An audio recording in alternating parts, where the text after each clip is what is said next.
Samuel handled the account setup with ease, and Derek didn't ask too many questions. Just went along with whatever was needed. From his perspective, clearing up the rumors was easy. He was Barry's bodyguard and assistant, a graduate of a sports college with all the proper credentials, so he didn't have to worry about gossip. Samuel told him to make the most of his looks, so they filmed a short video right in the conference room to explain things. The lines were written on the spot by Samuel. Derek only read them twice before memorizing them. He felt a little shy facing the camera, but his speech was smooth and clear enough that no subtitles were needed. In the shot, his pale face carried a soft flush, his earlobes slightly pink. This natural awkwardness was just right, making his striking features look as if they'd been brushed with ink, giving them that smooth, fluid quality of Chinese brushwork. The video was perfect on the first try. Samuel watched it and gave a satisfied nod, then took over all the follow-up steps. Derek didn't have to lift a finger. I've put together some info on entertainment companies. I've sent it to your computer. Go take a look when you get home. Samuel reminded Derek as he was about to head out to the PR department. Derek replied with a nod, watching him leave, then sat alone in the conference room for a while before slowly getting up and heading back to his office. The situation was unfolding far beyond what he'd expected. He was now walking down a path the original owner of this body would have never touched. One full of unknowns, with flowers and applause ahead, but also thorns waiting in the dark. Snowball, I'm suddenly feeling a bit lost. The walk from the conference room to his office passed through the main work area. Standing in the hallway, he saw everyone busy. Some preparing reports, others tracking down project details with hardly a moment to spare. When someone glanced up and spoke, it was always about work. Life is all about rushing forward, pausing briefly to rest now and then before setting off again. Since arriving in this world, Derek had always been sailing smoothly. His family background spared him the need to worry about how to live, so he naturally just drifted along, working diligently but never striving for anything more. Meeting Daniel and seeing his career hit roadblock after roadblock sparked in Derek the idea of going head-to-head with William. That moment marked the first time he wasn't just surviving off the original body's life. He was truly making choices for himself. Everything still went smoothly, opportunities came knocking without warning. But it was precisely this flawless luck that made Derek quietly uneasy. He had veered far from the original body's fate, pulling him into new chances. Whether he succeeded or failed, the life left behind for the original body was no longer set in stone. But was this really what the original body wanted? Derek, follow your heart, said Snowball, pulling the original body out of a predetermined fate. Isn't that also a kind of rescue? In the story, Derek was still just a pawn on the love path for the main couple. But unlike someone who simply caused trouble, he was more like fighting for Barry. Even his ending served as an outcry in Barry's defense. If he weren't tied down by this story, he could have had a completely different life. What Derek is doing now is simply adding one more choice to his life. One not dictated by the author. Samuel moved fast, seizing the morning's trending buzz for a solo PR push. With the team running smoothly, by noon, they'd reignited the hype and successfully launched Derek's account to the spotlight. Derek took a short nap in his office at lunchtime. When he woke up, his phone had piled up with messages. Samuel sent him an account link, Levi shared work files, and Daniel reached out with concern. Daniel must have seen the trending topic during his free time. Earlier, he'd been reassuring Derek not to worry. Media always exaggerated things, and once the buzz died down, it'd be fine. Less than half an hour later, Daniel's tone completely shifted, and he sent a message with an exclamation mark. Daniel, Derek, you're Barry's personal bodyguard. I totally judged you by appearance. The original owner had actually been a bodyguard for quite some time. Someone no one ever noticed. Derek replied, I used to do that kind of work, but now I'm in an office role. Daniel quickly replied, You're too modest. Derek narrowed his eyes slightly. His gut told him Samuel must have done something. He pulled up Samuel's message and clicked on the link he'd sent. The web page loaded straight to his private account. Instead of watching the video, Derek went straight to the comments section. But baby, you look like the one who needs protection more than Barry does. Barry can wrap one arm around your waist with no effort. So tell me again, are you really CM? How tall is Bar? I don't believe it unless you show off those abs to prove it. Who gets this? That little smile when he looked away. His ears turned red from embarrassment. So awkward. My mind's already written 800 words of spicy fanfiction. Pass the pen to your wife. Hurry up and write. I want to see the cold, composed tycoon and the bodyguard who turns red at just a single flirt. Sweetheart, boys should learn to protect themselves too. So what color sack do you like? Derek had been scrolling through comments with a big smile at first, but then he suddenly remembered it was his own account and quickly pulled back the grin. Is this comment section going off track? He came out to clear up the false news. He and Barry are just in a proper working relationship, but the comments are suddenly turning into shipping. Chang closed the webpage and opened Samuel's chat. Are the comments getting off track? Samuel replied right away. I'm moderating them. A little while later, Samuel messaged back. I asked Barry, he's fine with being tied up, so let's hold off on moderation for now. Derek froze, then replied. Didn't we say we were clearing the rumors? If we don't moderate it, what's the point of clarifying? Samuel. Your video already clears things up. No problem there. As for the comments, no need to be so strict. Let them have fun if they want. Samuel quickly typed a reply to Derek, then looked up at Barry, who was sitting right in front of him, seriously rewatching the video. Samuel had lost count of how many times he'd cycled through it. He could even predict the music cues by now. What are you even watching? Samuel said, giving Barry a sideways glance. Genuinely confused, Barry usually stayed out of his business, so suddenly stepping in caught Samuel off guard. He hadn't even needed to ask for comment suppression. Just one line was enough. And that had thrown off all of Samuel's plans. Samuel had originally planned to build Derek into a fresh-faced young heartthrob, but now he'd have to rethink the whole approach. Barry watched Derek in the frame, his pale skin tinged with pink, a shy smile playing on his lips, embarrassment clearly written across his face. He'd never seen him before. Yet something about it felt oddly familiar. Still, it wasn't quite right. Derek's eye corners should be redder, the blush on his neck deeper. The way those eyes looked like they were about to cry, staring at him as if he'd get yelled at any second. Barry gave a small start, his fingers trailing along the edge of his phone. His gaze dipped downward, and his light blue eyes grew dark and intense. That strange familiarity. Something not from memory. Clearly painted an image that shouldn't exist. Barry, are you sure about this? Really stepping in as Derek's protector. Samuel sat up straighter, sliding his chair close to the desk and tapping the table with his fingers to pull Barry back into focus. Derek's account had just launched. Those first tags mattered. If they don't suppress comments now, even if everyone only ships them lightly, Barry will be stuck in Derek's tag history forever. And to top it off, the PR team already liked the post. That's Huanyu's signal. It's proof enough that Derek is genuinely one of Huanyu's employees, not some random connection. Samuel said, I won't push things intentionally, but fans will fill in the blanks. There's nothing I can do about that. Are you really okay with them dragging your name through Derek's comment section? Even writing little stories behind your back, the kind where they end up in bed. Barry finally pulled himself away from the screen and looked straight at Samuel. Derek saw the comments too, and so did Samuel. Samuel had also received a bunch of ridiculous photos. Barry wouldn't stop Derek. He actually hoped Derek would be himself, but if that self ended up being harassed, he wasn't above stepping in to block it. You don't have to answer directly. I can just become his tag. Barry's presence acted like an invisible wall, adding a touch of mystery around Derek. Those who believed would stay loyal. Those who didn't would doubt or deny it. If Barry stayed silent, removing the tag would have been the safest move. But now that he's spoken up, the tag turns into an advantage. Samuel hadn't expected to hear such a humble tone from Barry, and couldn't help laughing. He wasn't stupid. He saw more than Levi ever did. What Barry said wasn't just about being a protector. It carried a strong hint of possession. If it weren't for worrying about bothering Derek, he'd probably be shouting to the world that Derek was his already. I'm the one who's been out of line. Don't worry, Barry. I'll fix this plan right away.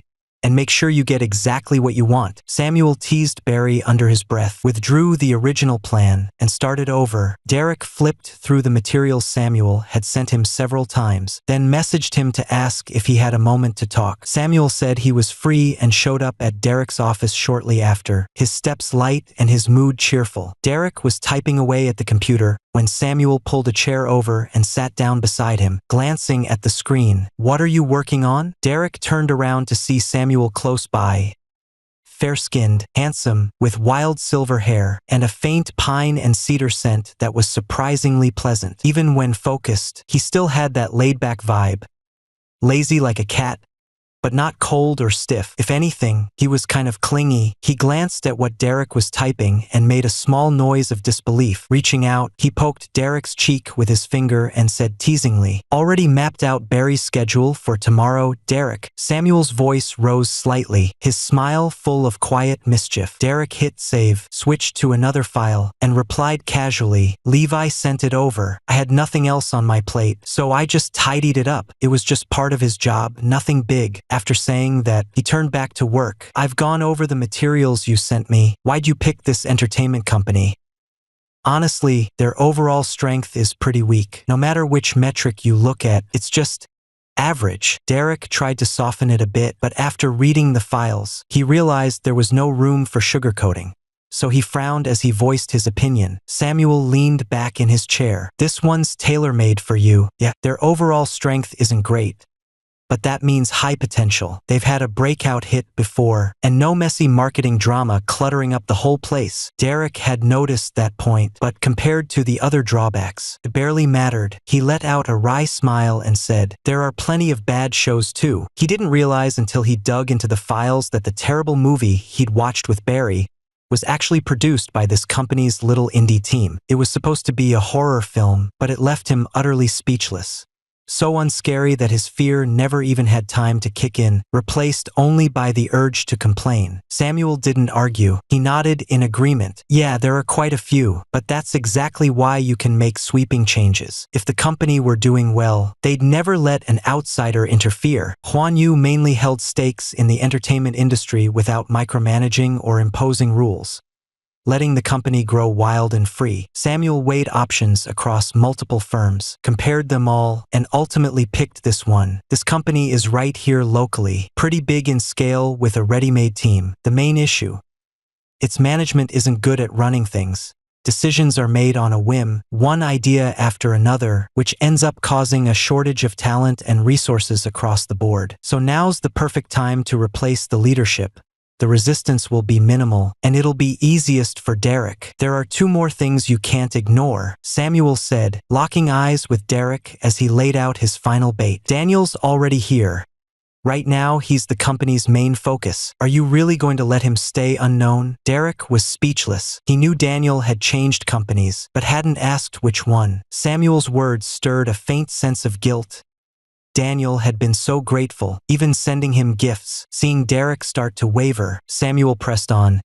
"And the most important thing, Barry is the biggest shareholder in this company." Derek's ears perked up at that unusual phrase. He looked surprised and asked, "Personal ownership? No connection to Huan Yu?" Samuel nodded. "You could say that the company's been struggling for a long time. Many people have sold off their shares over the years. Back then, Barry hadn't taken over the family business.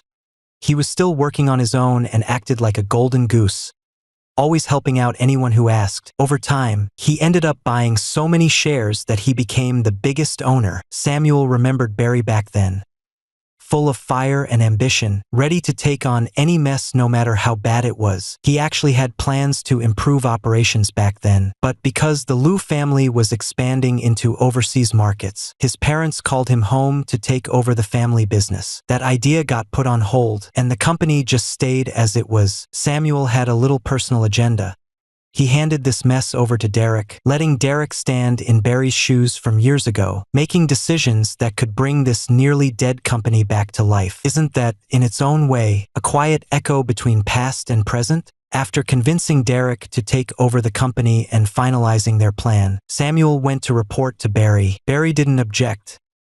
More like, no matter what Derek decided, he'd back it without hesitation. Samuel knew exactly how Barry would react, but when he mentioned going to inspect the other company in person and wouldn't be coming back for a while, Barry gave the tiniest flicker of a frown. "You really need that long just to do an on-site check?" Barry gave Samuel a skeptical look. He knew Samuel too well. Once he made up his mind, he already had the whole plan mapped out in his head and would act fast to push things through, leaving no room for dragging feet. Besides, this company's right here locally. Commute time is under 2 hours. They could easily get everything set up across town and come back the same day. You know as well as I do what kind of state this company's in. You really expect me to keep Derek running nonstop? Not even a minute to catch his breath. Samuel shot back, grinning with calm confidence. He didn't care either way. Back then he'd worked at high intensity for stretches and could jump right in once he got into the groove. But can Derek keep up like that? Even if Derek's willing, I doubt someone else would be so okay with it. Barry read the look on his face, clearly enjoying watching others squirm. And it wasn't hard to guess there was a bit of mischief in it. Even picking this company for Derek's training might have been part of his plan. Barry didn't linger on the issue and asked, "When are you heading out?" "Depends on when you give me the go-ahead," Samuel said, grinning as he leaned back into his chair. Barry was the major shareholder, but had never meddled in internal company matters. Passing his authority to Derek would still require going through proper channels. After a brief pause, Barry gave no clear answer and simply waved Samuel off. "When you're leaving, give Levi a call." Xingyuan Entertainment was a subsidiary under Filong Media. Due to poor management, it had gone through several rounds of ownership changes. Barry personally acquired over 40% of the shares, and with Huanyu controlling Filong Media, he could influence decisions at Xingyuan. He held absolute authority there, but just handling matters within Huanyu kept him busy enough. He'd never found time to get involved with Xingyuan's problems. From his point of view, the losses from Xingyuan barely made a dent in Huanyu's half-year budget, so there was really no need to go through all that trouble. But not cleaning things up didn't mean he had no plans at all. Derek remembered how disappointed he must have been when he watched bad movies with Samuel at his villa. He'd given the managers full freedom, and they treated it like a free pass. Derek went over the company's situation again. Aside from the manager's frustrating antics, things below were actually running smoothly. They kept producing content but never landed any big projects. Samuel mentioned their lack of chaotic marketing wasn't entirely a good thing, because it also meant no positive response. Derek checked on a few rising talents, and their studios and fan communities were eerily quiet. It felt like when someone posted "pop in," everyone would just type to show they were still around. A half-dead vibe. Forget doing data work. Check-ins were sparse, and some studios hadn't even opened for business in over 2 weeks. In comparison, Daniel's account was better maintained. His agent had pushed him to show up more often, and he'd confidently addressed the topic of switching agencies in interviews, winning over a solid group of fans. The comment section was way livelier too. Derek felt a small sense of relief just as he was about to reach out to Daniel to strengthen their bond and chat about his situation at the company. Samuel sent him a message. "Samuel, how did you do in school?" The original body didn't remember much about university. "Probably just an ordinary time, Samuel. Your school came forward to claim you, saying you were outstanding during your time there. The medals you won are still on the honor wall. Did you win the National College Martial Arts Championship 3 years in a row? What about regional titles? The guy who's always come second, your longtime runner-up, showed up in your comment section. Derek, what other surprises do I still not know about you?" Samuel's message poured out in one long string of text. Derek recognized every word, but together they felt utterly foreign. Was Samuel even talking about the original body? There wasn't a single trace of that memory in the original mind. Other things had been boring. Forgetting them was fine. But winning championships 3 years straight, that wasn't something just anyone could do. If the original body had that kind of grit and skill, it wouldn't have forgotten it completely. Derek didn't know how to reply to Samuel. "Snowball, what's going on here?" Derek couldn't help but wonder if the original body's memories weren't complete. He'd only received part of them. Yet that piece felt so solid it didn't even affect his grasp of reality. Snowball looked just as stunned, flipping through some files and realizing Samuel was telling the truth. The original body had graduated from a sports university in Sidia, a double first-class, full-time undergraduate program. During their time there, they performed excellently, representing the school multiple times in regional competitions and achieving solid results in both team events and individual matches. They were also active in campus competitions, basically a walking idol prototype, and even served as an outstanding alumnus to promote school recruitment and enrollment. As Snowball listed out the honors the original body had earned during school, a strong sense of dissonance sent shivers down Derek's spine. "It's not that I have an issue with the original body. I just wonder if you remember the author's setup. The original body was supposed to be introverted, slow-reacting, and stubborn, never reporting when bullied, just drifting through life. But what Snowball described sounded completely opposite.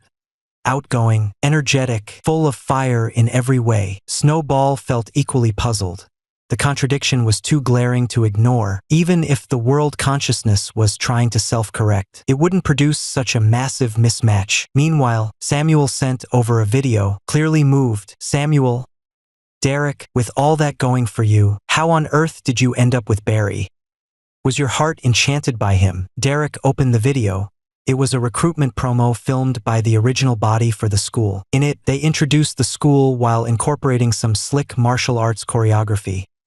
Power and grace balanced perfectly, showcasing strength in motion. The camera caught sunlight filtering through slightly sheer fabric, casting soft shadows that outlined a flexible waistline. From the side, you could even make out the subtle curve of defined abs. In the shot, the original body still looked young and fresh, messy short hair, glowing with youthful energy like a little blazing sun, whose smile was enough to melt hearts. Derek replied to Samuel, "Where did this come from?" Samuel said, "Your school released it. Your hype had died down, but they jumped in with a fresh push and brought you right back up. This works way better than the stuff I bought for you." Derek frowned. Why would they post this? Forget about how the original guy was doing at school.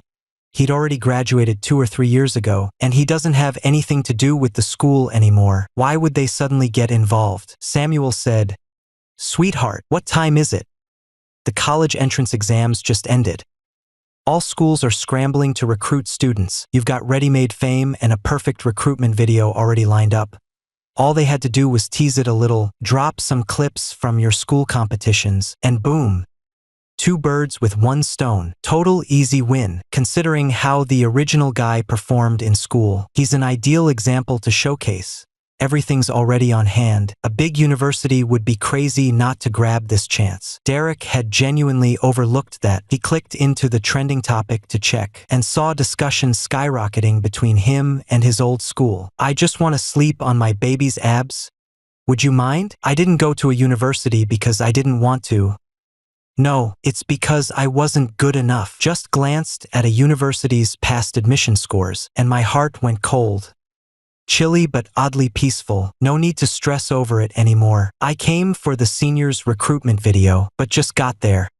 And the senior had already graduated. Seen him in person, super pale, really good looking, and always blushing, so easy to tease. The comments were buzzing with excitement, filled with both praise and criticism. Some people were singing his praises, while others went after him.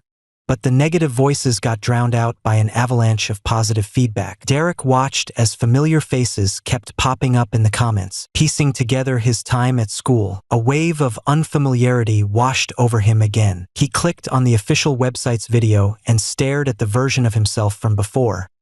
His brow furrowed instantly. He had this weird feeling, maybe it wasn't quite right to say so, but he truly thought the person in the video didn't look like the original him. It looked more like him. He had no memory of his past, and the original body's memories were hazy too. So many people were talking about the guy in the video, yet not a single one questioned whether it was real, while he, the actual person involved, ended up feeling utterly confused. Samuel had to handle the fallout from the school's sudden surge of attention. After confirming with Derek that he'd never done anything improper or reckless during his time at school, and hadn't started something only to abandon it, Samuel stopped messaging him. Derek glanced at the time on his phone.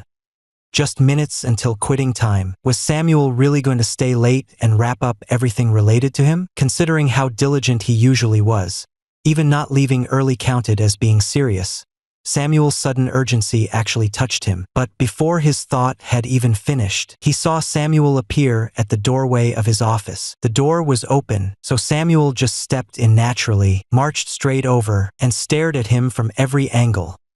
Then couldn't resist reaching out to cup Derek's face, eyes shining with the joy of discovering something priceless. "Derek, you're born for the spotlight. If you ever went into showbiz, I guarantee you'd blow up overnight." Fame was a mystery. Derek had turned that mystery into magic. When he said he wanted to break into entertainment, the press shoved him onto the front page, launching him straight into the spotlight. Samuel set up his profile for him, thinking the buzz would fade. only for the school to step in and bring a whole new wave of attention. Unlike Samuel's original plan, this latest burst of fame came from real effort, the kind you can see and feel. It grounded Derek, who'd been floating above reality, giving his image a solid foundation at last. Samuel couldn't believe it. He'd actually been too cautious, not bold enough. Barry really is lucky. So, can I touch your abs?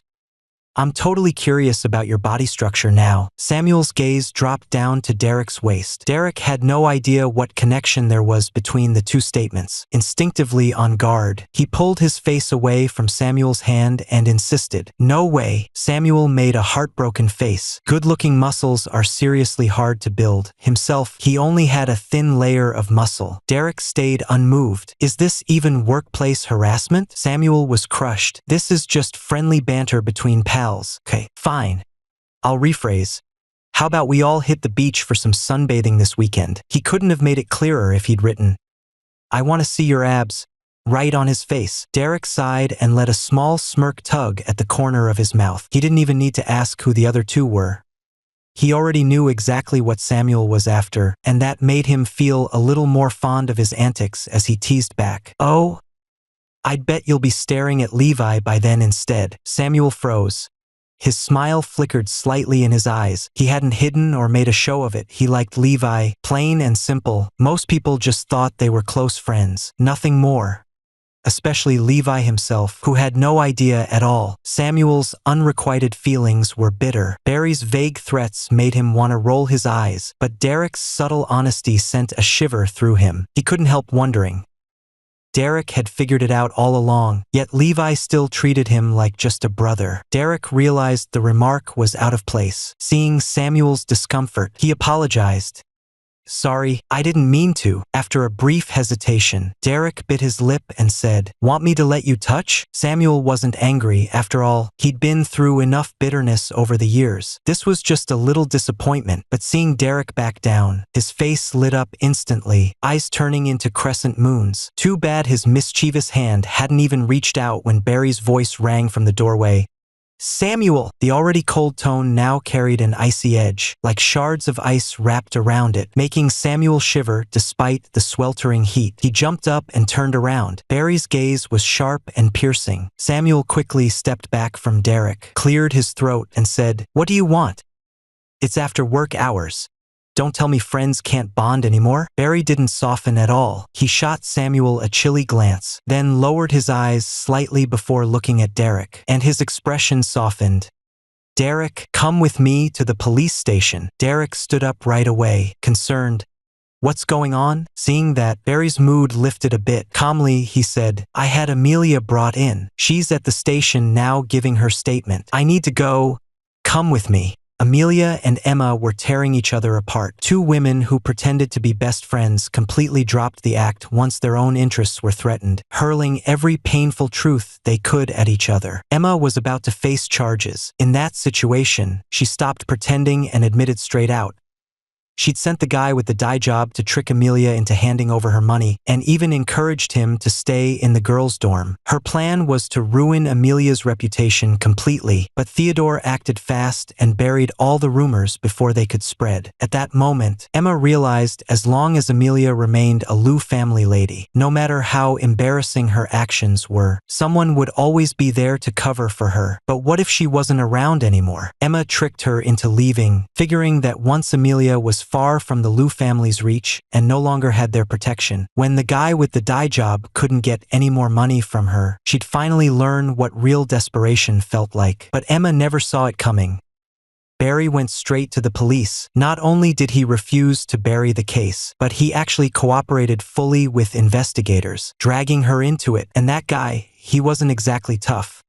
Died just a few days after leaving. Amelia ended up being found and brought back by the Lou family without any trouble at all. Emma and Amelia were so focused on each other, they didn't realize the meaning of this whole thing had completely changed. Maybe her leaving with the guy was truly her own choice. She kept insisting on that, and the police couldn't really press further. But how she ended up escaping from him, then suddenly meeting William, and later showing up together in the news like a couple?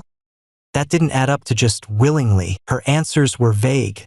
obviously hiding something, or maybe someone warned her to keep quiet before she came back. Barry had already briefed the chief in advance, subtly hinting that there was something off about Huang Mao's death and suggesting they follow that lead.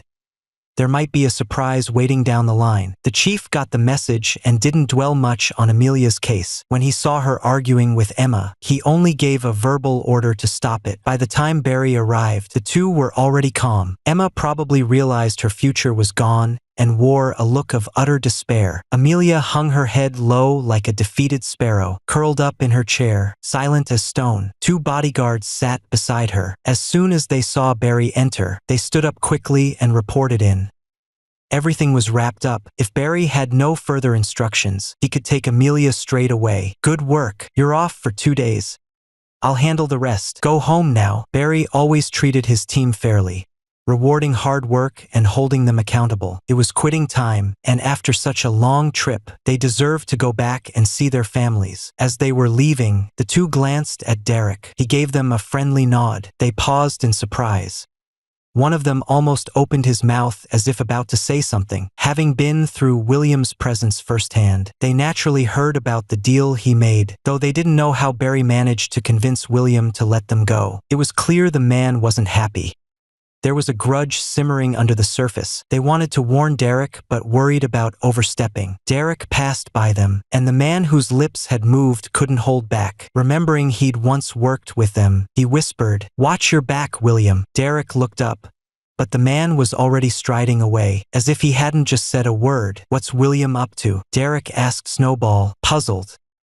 Now it was someone else warning him. Snowball scanned the plot and let out a soft Weird. He's offering Amelia and Barry in exchange for you. Isn't the world's consciousness supposed to revolve around the main characters, creating plots just so they can meet? What kind of madness is this?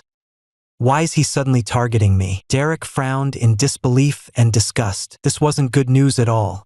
If he'd done something wrong, the law would handle it, not some big idiot fixating on him. Shouldn't William be swooning over Amelia, wrapped up in their own little world?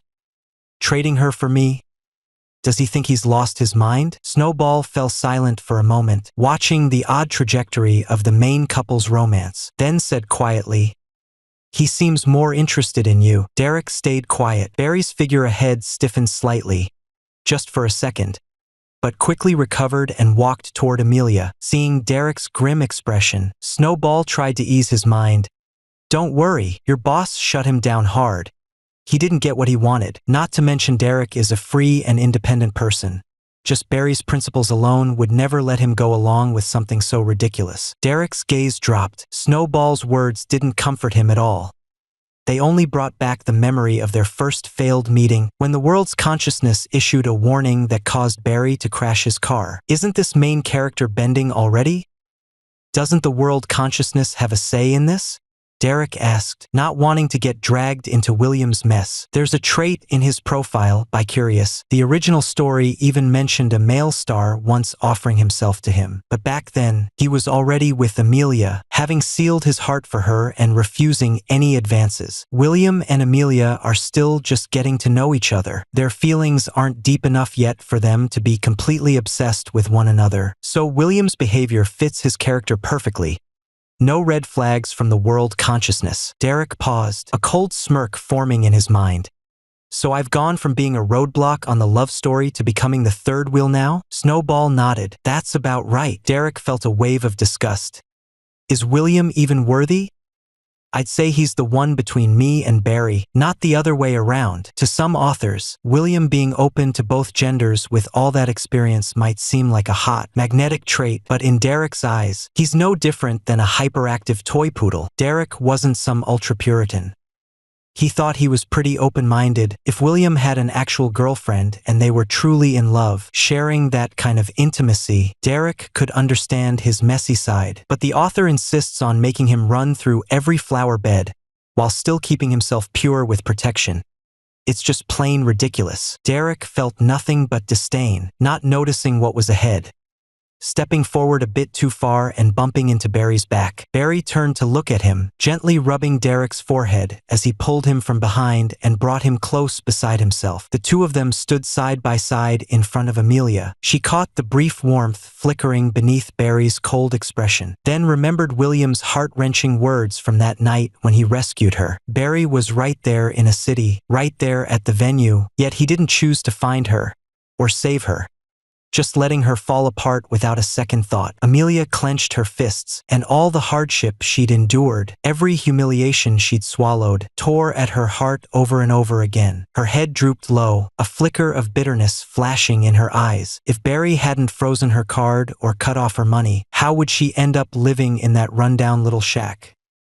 Being treated like a servant, locked in a sweltering, stuffy bathroom until she nearly passed out from heatstroke? The Liu family talks all nice and polite, but when it comes to real interests, they don't spare a single ounce of mercy. The on-duty officer came over to greet Barry and told Amelia she was free to go. Amelia stood up from the chair without a word to Barry, quietly heading for the door, as if she hadn't even noticed the man standing right in front of her. Derek frowned slightly. Barry remained calm and exchanged a few polite words with the officer before leading Derek out. Lucas was parked outside, and as soon as he saw Amelia step out, he reached to open the passenger door. But she walked right past him, opened the back door herself, and curled up in the corner. She'd left home full of excitement, carrying money and jewels, thinking she was finally free from Barry's control and could live her life on her own terms. But just a few days later, she'd been swindled clean, down to the clothes on her back.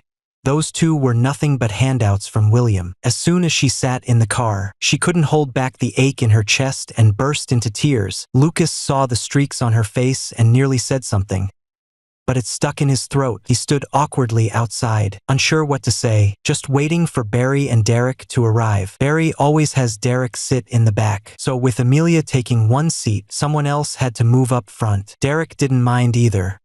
He'd just come with Barry to pick someone up, and now that the job was done, he figured his place wasn't far. A taxi would get him there in no time. Barry, maybe I should just head back on my own. Barry looked at him and said, "No need. Come home with me." Picking up Amelia was just a small detour in Barry's schedule. It didn't change his plan to bring Derek home. "Lucas, you don't have to go back to the old mansion today. I'll drive myself." Amelia had taken the back seat and seemed determined not to talk to anyone. Barry wasn't planning to discuss anything with her out here, and he felt awkward either way, whether he sat in the back or Derek did, so he decided to cut one person out. The ride fare can be reimbursed through finance. Lucas's place was right in the city center, with direct subway and bus lines. He'd been surprised when Barry chose to leave him behind, but then he figured it might be something between young people, so he didn't dwell on it, just shut the back door with a casual flick. When Derek saw Barry unbuttoning his suit jacket and heading toward the driver's seat, he stepped forward, blocking him gently into the passenger side. Then he opened the door, giving a polite gesture with a hint of mischief in his eyes. "Let me drive." The Liu family's old mansion was at least 2 hours away, and Barry had been busy all day. He deserved some rest now, especially since there'd be more work waiting when they got back. Barry found himself momentarily dazzled by Derek's smile and didn't argue. He simply settled into the passenger seat. Derek circled around to the other side and got in. His driving was smooth, barely a bump felt.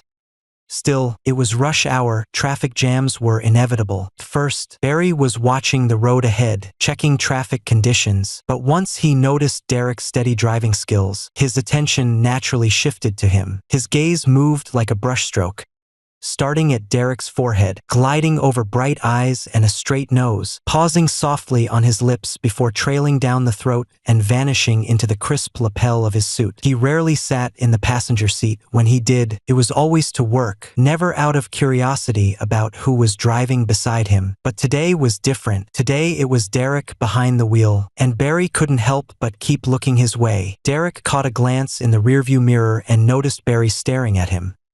He tilted his head slightly, eyes asking silently what was going on. Without giving anything away, Barry slowly pulled his gaze from Derek's face and settled it on the hands gripping the steering wheel. His fingers were pale and slender, with sharp joints, the back of his hand glowing faintly pink under the sunlight. He shifted his gaze once more, no longer fixated on Derek, now looking out the window instead. The car left the city behind, and the green belts around them sparkled with life as evening sunlight slipped through gaps, casting scattered golden flecks across the landscape. Barry watched the dancing lights shimmering in the air, a quiet thought stirring.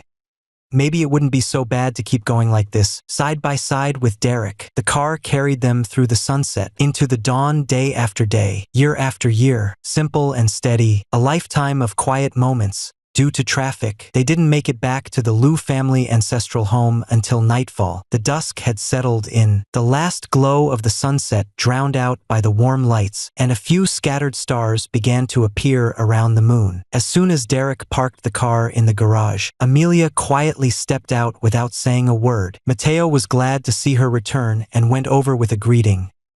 "Miss, you're back." Amelia didn't glance sideways.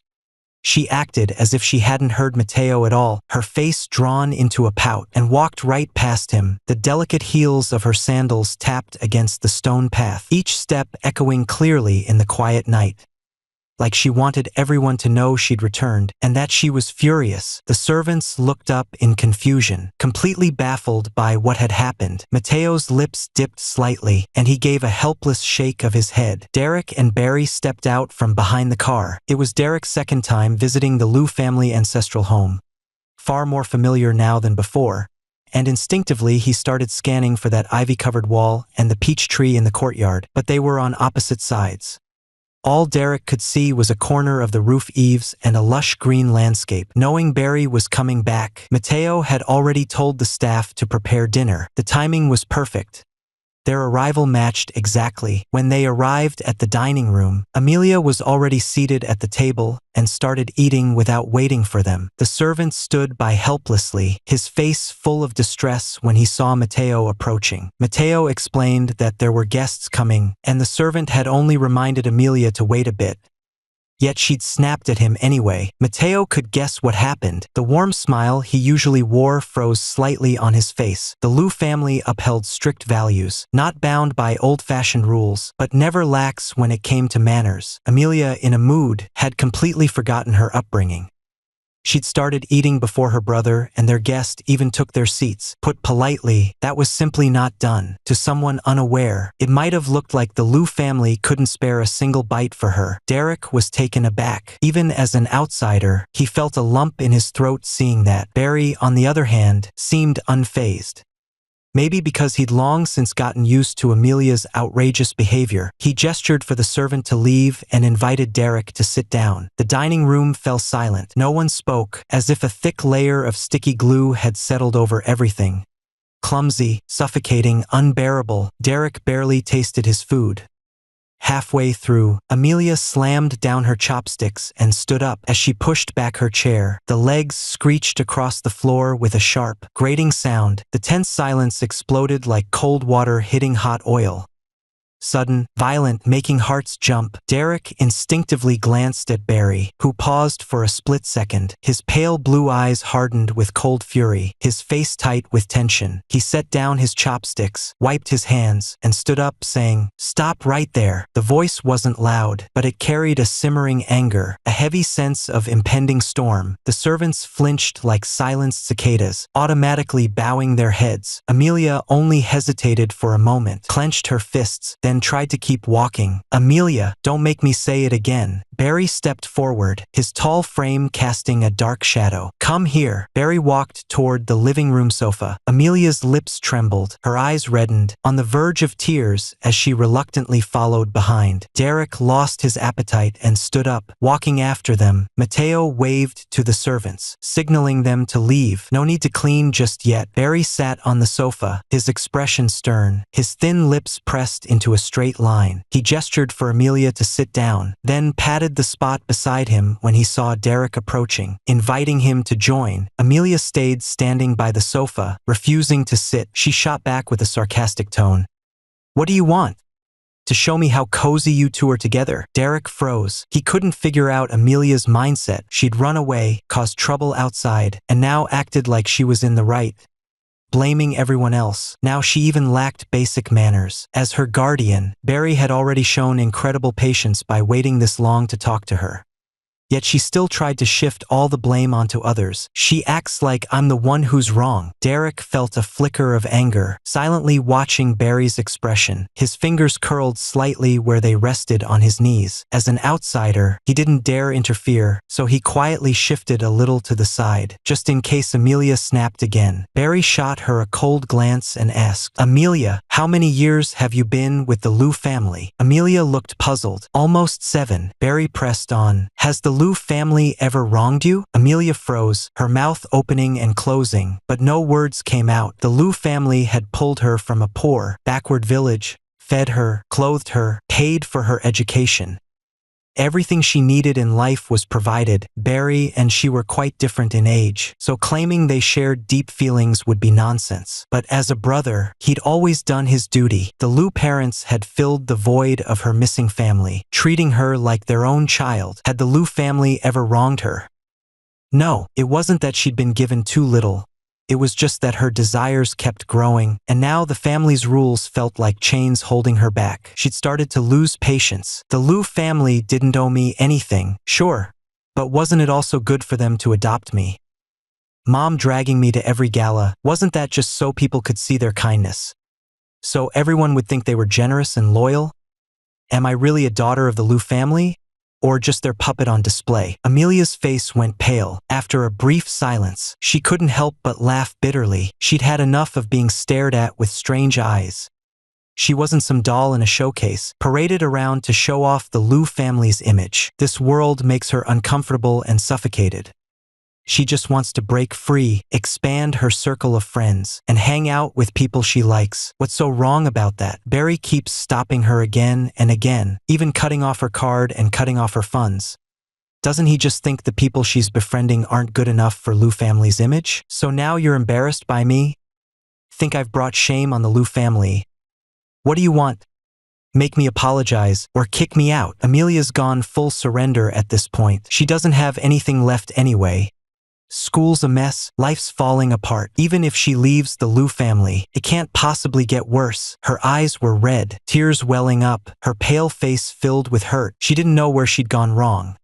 Why Barry no longer gave in to her, but had turned so cold and heartless. "I won't kick you out. If you must leave, it'll be through proper legal channels." Barry's expression stayed flat, his eyes utterly devoid of warmth. In that moment, the way he looked at Amelia was so unfamiliar, like she was a complete stranger to him. Amelia wiped her tears, a strange unease rising in her chest. She choked out, "What do you mean?" Barry stayed calm. "You've got 2 choices, go abroad and never come back, or officially sever your ties with the Liu family. Meaningless arguing just wastes time." Barry's been disappointed too many times. Right now, he doesn't have the energy to deal with Amelia's mess or dig into all the reasons behind it. He didn't stop giving her chances. Even though he cut off her card, her phone was always open. If she just once realized how ridiculous her actions were and called him, he would have taken her back. She had plenty of chances to turn back. But she never took them. She went straight down the wrong path, and when she hit a wall, instead of regretting it, all she did was blame him. She blamed Barry for being cold-hearted, and complained that he wasn't the same as before. No longer willing to help her without question. She wanted all eyes on her, everyone serving her like she was the center of the world. So she gave him the silent treatment and refused to speak, just waiting for Barry to come begging to fix things. But this time, she was wrong. Barry wasn't going to keep cleaning up her messes every single day. He chose to walk away instead. Amelia finally realized just how serious things had become. She started panicking, saying she'd leave the Liu family with dignity, under the title of Miss Liu, not kicked out like a nobody. "Those who adopted me are my parents, not you. You can't just cancel our adoption on your own," Amelia said, holding back her tears, afraid Barry would go through with it and no longer wanting to argue. She turned to head upstairs. Barry wasn't reliable anymore. The thought of it made Amelia nervous, so she started turning to her parents as her only hope. She'd just go abroad for a couple of days, make them happy again, get money from them, and then come back. Mateo stepped forward and stopped Amelia with a calm smile. "Miss, hear the young master out. It won't hurt you." Amelia didn't want to listen, but Mateo was like an unclimbable wall, smiling on the surface, yet his eyes were icy and empty, radiating a cold detachment. Without giving her a chance to protest, Mateo gently but firmly guided Amelia back to sit by the sofa, making sure she stayed put. "Sir, Mason has already received all documents regarding the termination of the adoption. If you need him, he can come right now." Mateo leaned slightly forward. On the surface, it seemed like a report to Barry, but really, it was a clear message meant for Amelia. From the very beginning of Amelia's reckless behavior, Barry had been thinking about this. He'd already asked Mateo to take care of it. Mateo had been with the Liu family for years, practically one of their own. He wanted nothing but peace and harmony within the household, and didn't want anyone disrupting it. Ending the adoption wasn't complicated. Amelia was already an adult, so the Liu family could fully entrust a lawyer to handle everything. Barry nodded slightly, locking eyes with Amelia and saying sharply, "Choose." Amelia's mind went blank. This had spiraled far beyond her usual recklessness and now felt painfully real and harsh. She started avoiding the topic, then began to cry, hoping tears would win sympathy. Barry didn't budge. "If you can't choose, then I will." Amelia's sobbing stopped instantly. Barry's icy stare pierced her heart.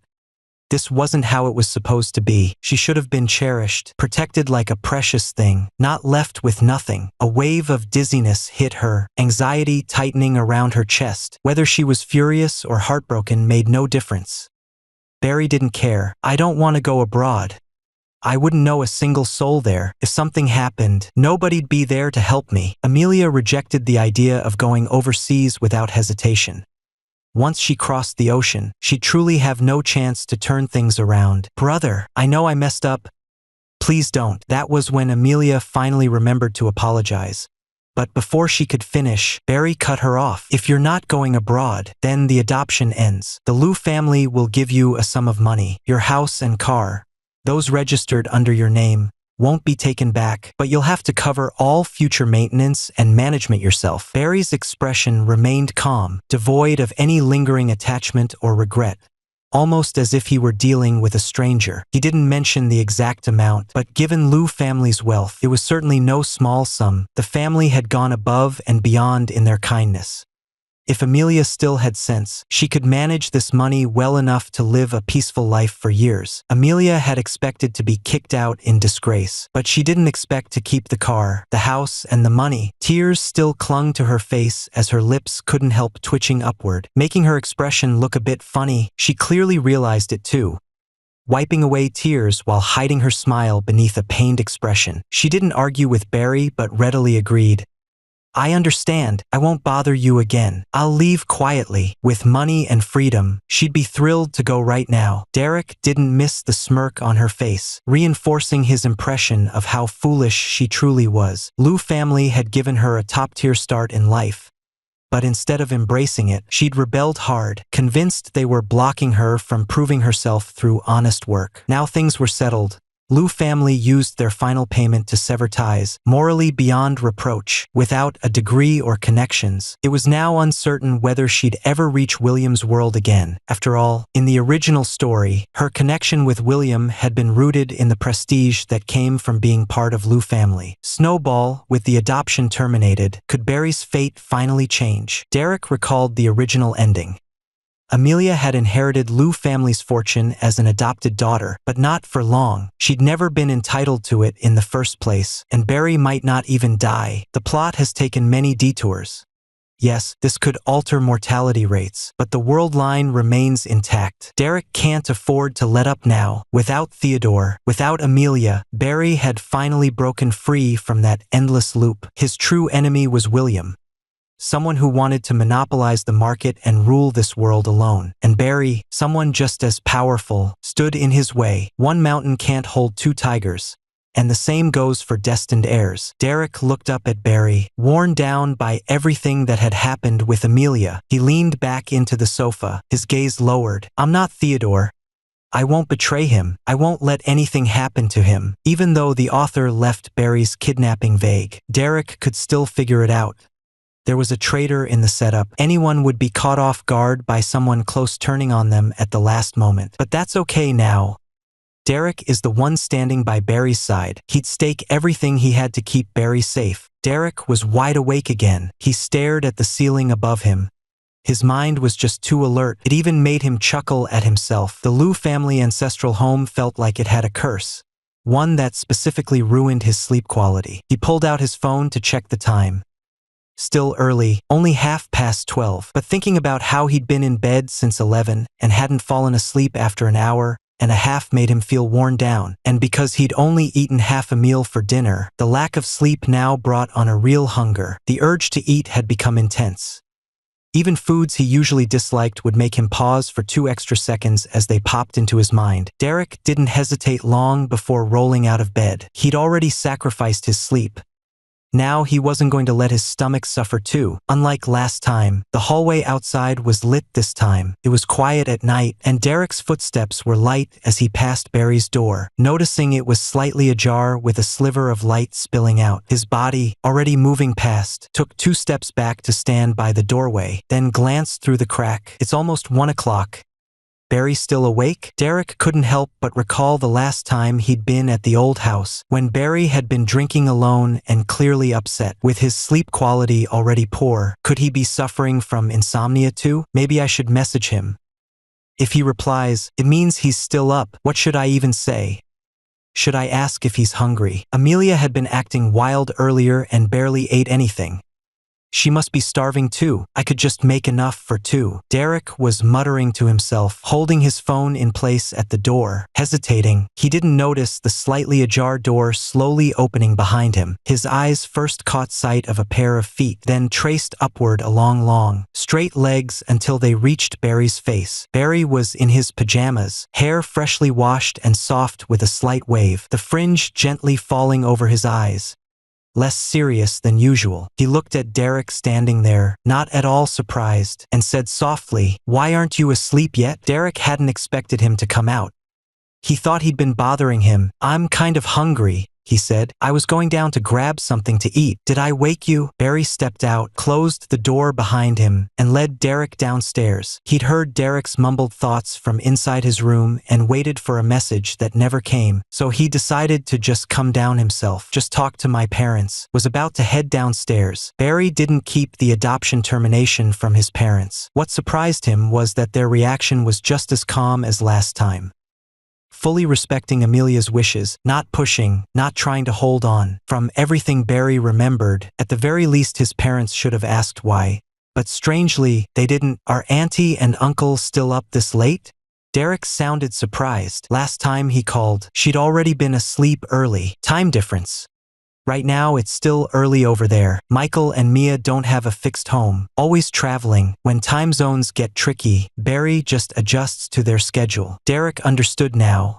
No wonder Barry hadn't gone to bed yet and was dealing with Amelia's situation. He hoped that after the adoption is officially ended, Amelia would be completely out of his life. Barry stepped into the kitchen and the lights came on. He glanced around, opened the fridge, then asked Derek, "What do you feel like eating? Ready-made meals okay?" Barry moved quickly and smoothly, almost as if he'd planned to come down with Derek just to make him something. Derek followed closely behind, stepping up to the fridge when he heard the question. There wasn't much in the fridge. Barry found a box of dumplings with a handwritten label, made by their housekeeper, who'd even written down the heating instructions. Derek didn't mind what he ate, and it wasn't like they could cook anything complicated this late. Seeing the dumplings, he just said, "Sure." The words were barely out when Derek remembered. He was the one asking to eat, and quickly added with a slight blush, "Maybe I should do it myself?" Barry took out the dumplings and looked down at Derek. "Is this something you're really going to argue about? Just sit back and relax." Microwaves quick. Barry's voice was light and playful, a soft lift in his tone that made Derek feel a little warm. He mumbled an "oh," but didn't leave the kitchen. Instead, he stayed close behind Barry like a shadow, watching every move. The intensity of Derek's stare was impossible to ignore. After thawing the dumplings and popping them into the microwave, Barry set the timer, then turned to face him. "You've got something on your mind, don't you?" Derek shook his head. "No," Barry frowned. "Then why have you been staring at me this whole time?" Derek played innocent. "Did I?" Derek and Barry were so close their space barely measured a step. Close enough that reaching out would brush against each other. Summer clothes were light, and Barry's shirt had 2 buttons undone, the collar wide open, revealing his collarbones and a small patch of chest muscle. Derek's gaze swept over it in an instant, remembering how last time at the hotel Barry had wandered around in a robe, skin glistening with water, pale and flushed pink.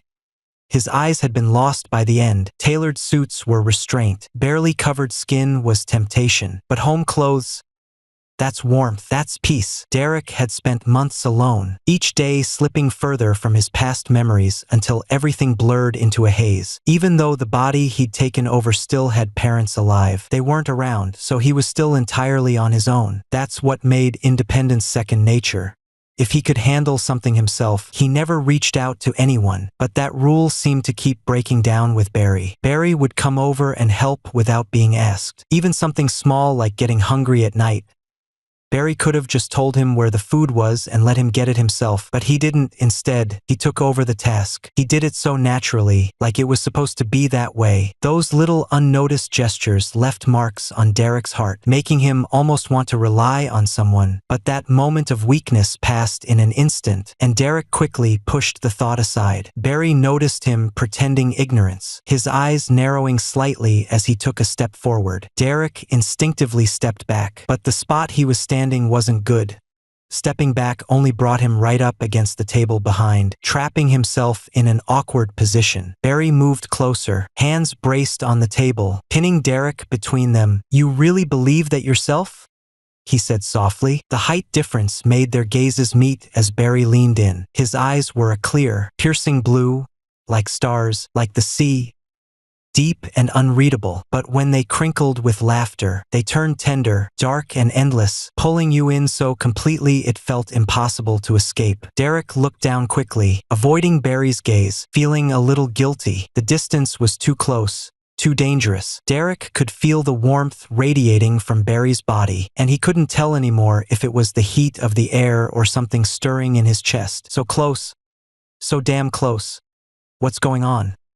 Why did Barry suddenly come this near? Derek didn't dare to move, nor did he reach out to push Mr. Barry away. The table, the kitchen, total disaster. Derek kept a calm face while his mind wandered off. Barry watched him silently, his gaze lingering on Derek's lips as his throat bobbed slightly. The microwave beeped behind them, and to Derek it sounded like music from heaven.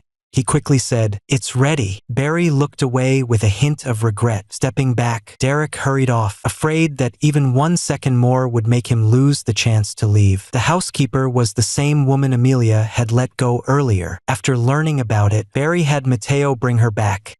She was a great cook, and her dumplings were plump, juicy with tender meat. Derek was starving.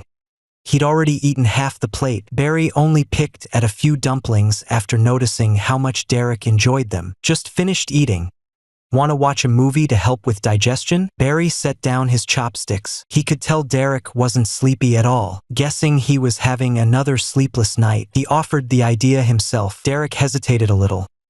He didn't want to fall asleep halfway through again and feel bad for bothering Barry every time. "I'll just sit for a bit. There's an early meeting tomorrow." "The meeting's been canceled," Barry said. "You can sleep in. We're going to Xingyuan this afternoon." Why didn't anyone tell him the schedule was canceled? Was he just wasting his time? "No way." Derek looked up. "You're coming with us to Xingyuan for fun? Is there enough time?" Barry's schedule tomorrow wasn't packed, but there were still plenty of decisions to make. If he skipped the office in the morning and went straight to Xingyuan in the afternoon before rushing back, it'd be extremely tight. No time for rest at all. Derek didn't want Barry to get worn out. He suggested, "Samuel and I were just planning to take a quick look first. We're not making any decisions right away. Maybe next time. Barry raised an eyebrow, clearly unhappy with Derek's use of we, and corrected him. It's you and me, no Samuel. The company matters weren't that urgent. He'd already finished the urgent tasks during overtime earlier, and the rest he'd handed over to Levi for handling during the day. He'd deliberately cleared his schedule so he could take Derek out himself. This way, Xingyuan's management would have fewer ulterior motives, and Derek wouldn't face as many roadblocks later on. Derek felt a faint tremble deep inside. A strange emotion spread through him like fine spiderwebs clinging to his heart, gently tugging at each beat of his pulse. Barry truly respected Derek's choices and backed his actions.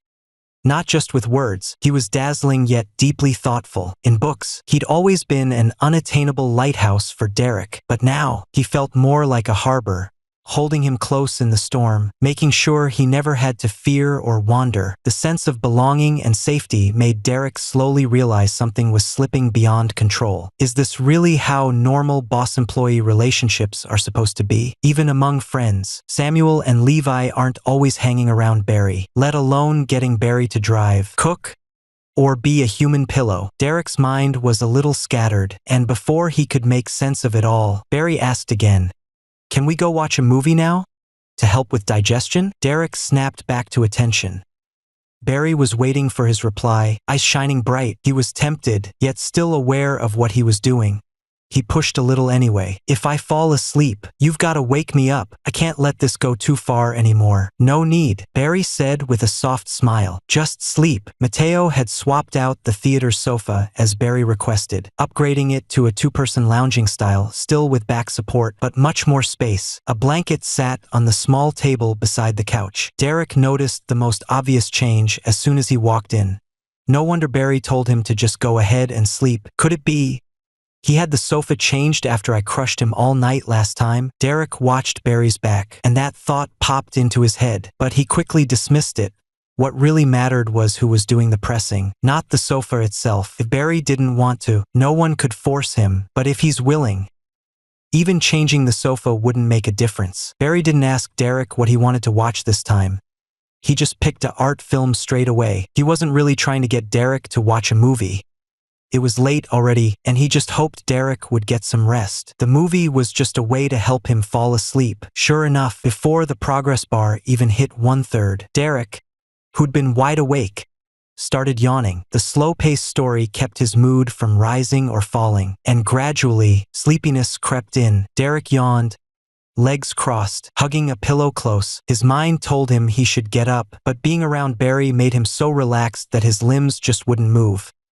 No matter how hard his brain pushed, in the end, he simply passed out, snuggling the pillow like a little chick pecking at grain. Barry was watching over him, seeing Derek asleep. He paused the film, got up, moved him into the middle of the sofa, lifted his head to position the pillow underneath, then pulled a light blanket from nearby and covered him. Derek slept fitfully. As Barry slowly pulled his hand away from beside him, Derek instinctively grabbed it, rolled over to face him, then clutched tightly. "Brother!" The mumbled words in his dream were nearly silent, and Derek's brows furrowed slightly. Barry paused for a split second as he pulled back, then sat down beside Derek, staring at his peaceful sleeping face. Back at the Liu family ancestral home, Barry couldn't sleep either. This state had lasted for months.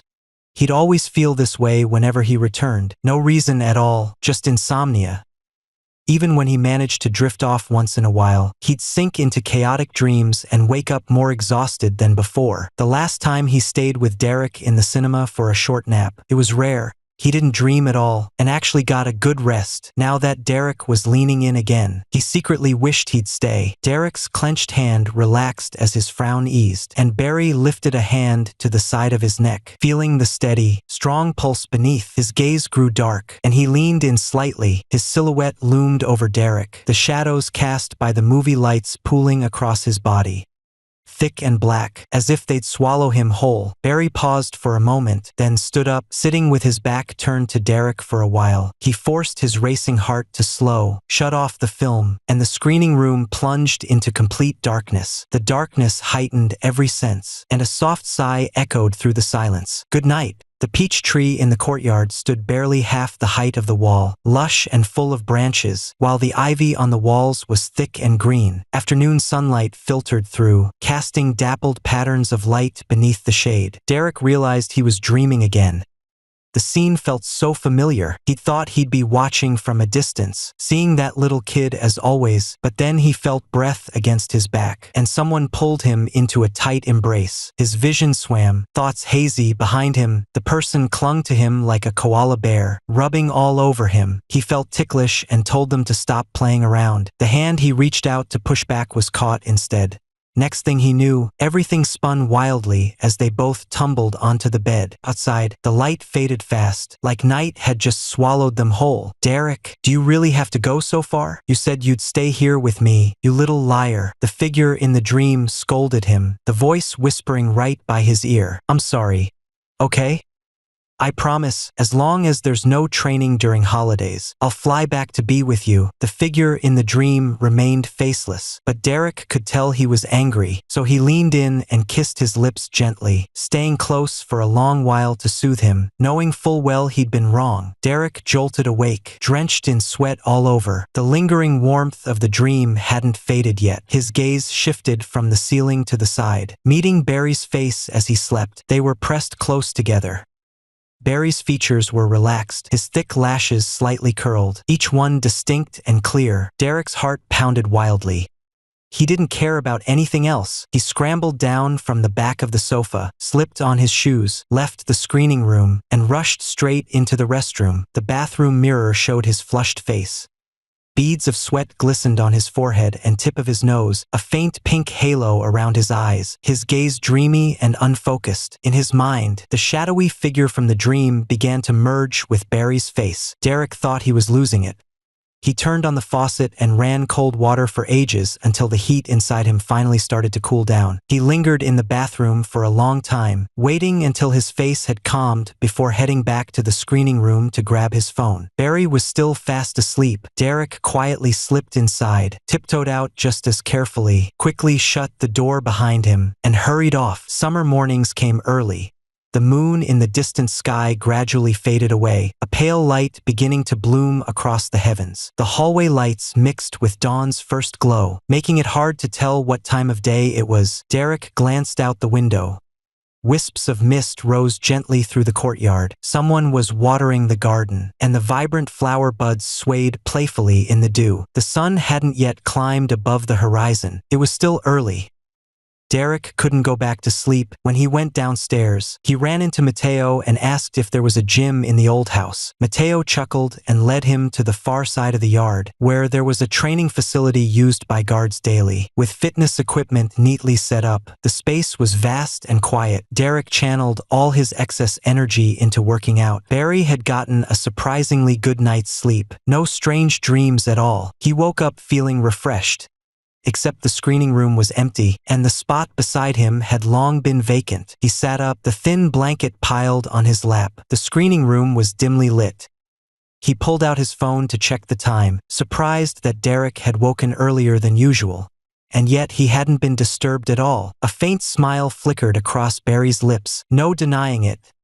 Derek's bedtime company was surprisingly effective. Next time, Barry caught a hint of quiet anticipation deep inside and let out a soft chuckle at himself. He folded the blanket neatly and stepped out of the screening room. A crimson sun rose slowly on the horizon, and the misty garden shimmered in the sunlight, casting a rainbow glow.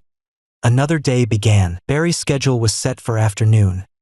He'd be waiting at the old house that morning to meet with his lawyer and go over some matters. Derek, still unsettled from a jumbled dream, avoided looking Barry in the eye. He fumbled through breakfast, talking about anything but what mattered, then headed straight upstairs to his room after eating. Amelia didn't want to see Barry and stayed upstairs all morning. The housekeeper brought her breakfast up instead. Barry was downstairs discussing things with the lawyer, while Derek sat on the small balcony outside his room scrolling through his phone. The sun hadn't reached that side of the building yet. Shaded and cool, a gentle breeze brushed across his face, carrying a light chill. Derek played 2 rounds of game when messages kept popping up. He assumed they were work stuff and lazily ignored them at first. Later, he remembered he wasn't even logged into his work account. then pulled out of the game to check. Samuel. Barry's a real dog. Seriously, a real do. So have you two left ye? If you haven't left yet, can you switch him out and take me instead? Samuel walked into the office in high spirits, only to be greeted by a mountain of paperwork. After asking Levi, he found out Barry had handed all the work over to him and his partner, and that Barry himself was taking Derek to Xingyuan Entertainment. Samuel was totally shattered after having spent 2 days planning everything for Derek. No wonder Barry had stayed silent when he asked earlier, and instead told him to go fetch Levi from the office. He realized then that Barry had already made up his mind, deliberately leaving Samuel out of the TR. Samuel. Baby, isn't he being way too harsh? Samuel had a whole list of complaints brewing.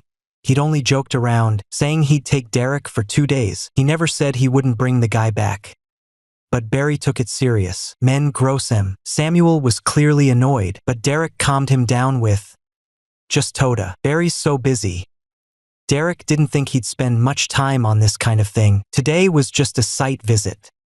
Afterward, the real work would still be between him and Samu. Samuel sent over an annoyed little pout emoji, clearly not fully satisfied. Derek kept chatting casually with him, killing time together, until Barry finally messaged that it was time to go. Only then did Derek head downstairs. Xingyuan Entertainment and the company aren't in the same direction, so starting from the old mansion means taking a different route. That's why Barry will be bringing Derek along. Traveling together saves some driving time. The upper management at Xingyuan Entertainment had been informed yesterday, and everyone was on high alert. But since Levi had deliberately blurred the timing in his email, they started to get uneasy when Barry didn't show up that morning. By afternoon, they weren't sure if he'd still come after all. Just as the executives were thinking about making a quick exit, a coworker who'd gone out for milk tea burst back into the office and shouted, "He's here!" The tense team instantly calmed down and sprang into action. The staff member assigned to reception straightened their clothes and casually strolled toward the elevator entrance. Daniel had just wrapped up filming in Cydia. Seeing his usual sluggish coworkers suddenly buzzing like they'd been injected with adrenaline, he couldn't help but wonder and asked Asher, who stood nearby and shared the same agent, "What's going on? What's happened?" Asher adjusted his hair in front of a reflective window. "Barry's coming to inspect the company. I've heard he's a major shareholder, but never met him. I thought it was just gossip." Hearing Barry's name, Daniel immediately remembered Derek. He'd been accompanying Barry to events lately. Now that Barry was coming, would he have to show up too? Asher was pleased with his hairstyle and turned to look at Daniel. Though they shared the same agent, they didn't really interact much in daily life. Just polite acquaintances. Now seeing Daniel's calm expression, Asher recalled office rumors and asked curiously, "They say you were brought in by Barry, so are you too close?" Daniel instantly tensed up and quickly denied it. "Barry's got a million things on his plate. Do you really think I'm someone he'd be able to meet?" His agent had already warned him. Barry hated rumors and despised people using him for attention. He was told not to even consider leveraging the connection. Otherwise, it would backfire. Daniel knew how to keep his boundaries. Later, he realized why Barry had helped him. Not because of his talent or business value, but because he trusted Derek's judgment. It's not that Barry likes him. More like Derek picked him out. Asher caught the hint of caution in his tone, but didn't take it too seriously. In this world, having a few extra watchful eyes never hurt. As they were chatting casually, the elevator doors slid open, and Barry and Derek appeared at the office entrance. The receptionist hurried forward with a warm greeting, leading them in. Barry remained calm and composed, his expression unreadable. Nothing out of place on his face. The receptionist couldn't tell whether he was pleased or displeased, which put a little pressure on him. Luckily, Derek beside him was more relaxed, wearing a faint smile that nicely balanced out Barry's stone-faced seriousness. The receptionist had originally planned to guide them into the lounge, but Barry spoke up. "Is the management team all here? I need to hold a quick meeting. Why don't you take us straight to the conference room?" Barry gave Xingyuan Entertainment some time to prepare. It wasn't an unexpected visit. The receptionist blinked in surprise. Coming straight into a meeting felt off, but he pushed forward anyway, leading them to the conference room and using the excuse of bringing coffee to quickly send word to management. "Oh no, trouble's coming," Asher said, watching the office staff scrambling around with a hint of glee. Daniel gave him a quick glance but stayed silent. They both had their own schedules. Right now they were waiting for the agent and management to sort things out, though that plan was probably delayed now. Just as Daniel finished thinking, the agent stormed out of the director's office in high heels, her face dark with frustration. Asher didn't seem surprised at all. "I told you he wouldn't go for it, Harper. You just wouldn't believe me." Harper shot him a glare and said, "Can't you see I'm doing this for your own good? You're great at so many things, but you're totally lacking in exposure. All the buzz you built up before has pretty much faded away. You're a singer. Use your strengths instead of acting. Do you even get that?" Asher rose to fame through a singing competition, with a voice so ethereal it could stop time. If the company had played to his strength and let him drop more albums, he'd have been a household name in no time. But the upper management acts like they've lost their minds, pushing him toward acting instead. There's a music variety show going right now, and yet they'd rather hand it to some useless lump than give it to Asher. Harper couldn't take it anymore. She grabbed Daniel and stormed straight back to the company to demand answers from the director. The director dodged every question like a pro, leaving Harper fuming and her head spinning. Asher knew she was only looking out for him, so he handed her the ready-made milk tea he'd brought to help calm her down. "By the way," he said, "who else showed up at the office? I could tell the director was in a rush. Had I stayed any longer, I swear he'd have kicked me out on the spot." Harper took a big gulp of the milk tea to recharge her sugar levels, and suddenly felt like she was alive again. Asher didn't get his role back, but Harper still refused to give up. She led the two out of the office area, still deep in thought about what to do next. "Barry and Derek," Daniel replied, calm as ever, his voice flat and even. Harper stopped to wait for the elevator, then turned back to look at Daniel thoughtfully. She'd been with the company for years and managed plenty of artists. But aside from Asher, only one other girl stayed loyal. It wasn't that she lacked skill. It was just that she was too straight up to play games. Never flattered the bosses, never pushed down the weak. She wouldn't let her artists take shortcuts or mess up their reputations. But in this industry, some things weren't so clean-cut. And with a bunch of crazy executives running things, many couldn't handle it and eventually said goodbye. It wasn't that she lacked ability. She just had a straight-up personality. She didn't flatter the bosses, nor did she look down on those beneath her. She wouldn't let her artists take shortcuts or get tainted by scandals. But in this industry, some things were hard to explain, especially with the crazy executives upstairs. Her artists found it tough to keep up, and many couldn't handle it, so they'd just say goodbye to her. She'd often felt lost and unsure whether to go along with the crowd. But in the end, she stayed true to herself. Daniel was basically shoved on her by the director. First, she thought he'd be some spoiled insider or troublemaker. She prepared for a tough battle, but Daniel surprised her. He followed instructions without fail and never acted on his own. The only thing that worried her was Barry. She kept an eye out, fearing there might be some explosive news brewing with him. But now, after the company handed over the variety show she'd worked hard to land for Asher to someone else, her spirit took a major hit. Suddenly, she thought it wasn't such a bad thing that Daniel had Barry as a backup. Maybe the company finally learned how to play nice and would assign him better work. But before she could even finish that thought, Harper remembered Barry blocking Asher from getting roles, and her stomach dropped. She asked weakly, "What are they here for?" Daniel shrugged and spread his hands, saying he had no idea. Asher leaned in close, lowering his voice. "With our company's performance being this bad, could Barry be here to pull out his investment?" Even though Harper didn't like the upper management, most of her coworkers had a good vibe overall. She wasn't really hoping the company would fold. She chewed on her straw and mumbled, "What good's pulling out investment going to do? We should just replace the top guys." "Barry, you're not serious, are you? You've never been involved in company stuff before.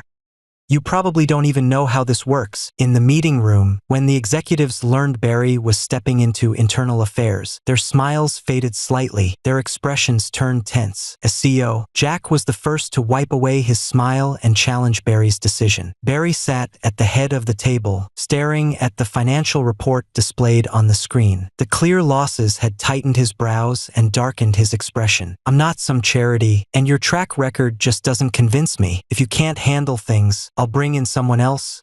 "Who's the problem?" Jack narrowed his eyes, fixing a sharp glare on Derek. He'd kept up with the news lately and wasn't unfamiliar with Derek's rise. From bodyguard to assistant, now he's aiming straight for the company.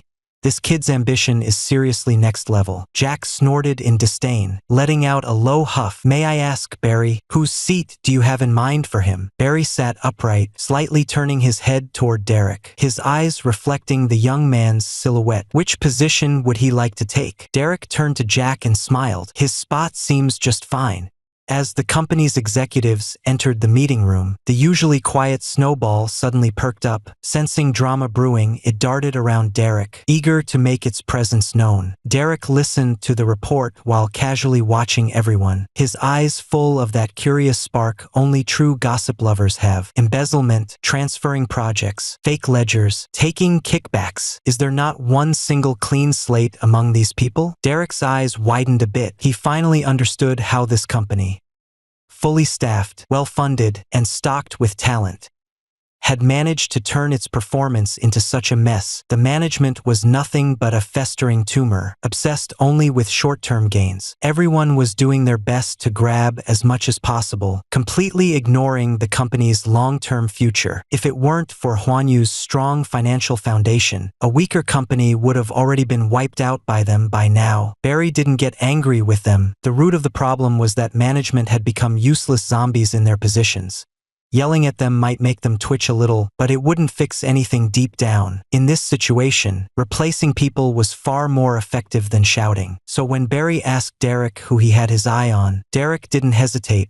He picked Jack. No other reason, the others could wait, but Jack's embezzlement was something that couldn't be ignored. Barry and Derek's back and forth felt as casual as discussing a dish on the table, completely dismissing Jack in the process. Jack was thoroughly enraged, his chest heaving. He sneered, "You think you can take my seat? Don't get me wrong. I'm not knocking you, but can you even read the company's financial reports?" Derek glanced at the financial report still on the big screen and chuckled. "What exactly am I supposed to see in this losing machine? Do you want me to spot its growth potential, or pretend it's making money?" "Jack, just a minute ago, Barry asked about your plan for the second half of the year, and you stuttered around saying it was already underway. Now that took real nerve. As company manager, Jack should have been in charge of strategy and planning, but instead, he was just a hands-off figurehead. Suggestions came up through layers, with each middleman scribbling changes here and there, all chasing their own cut. He never looked at them, never reviewed anything.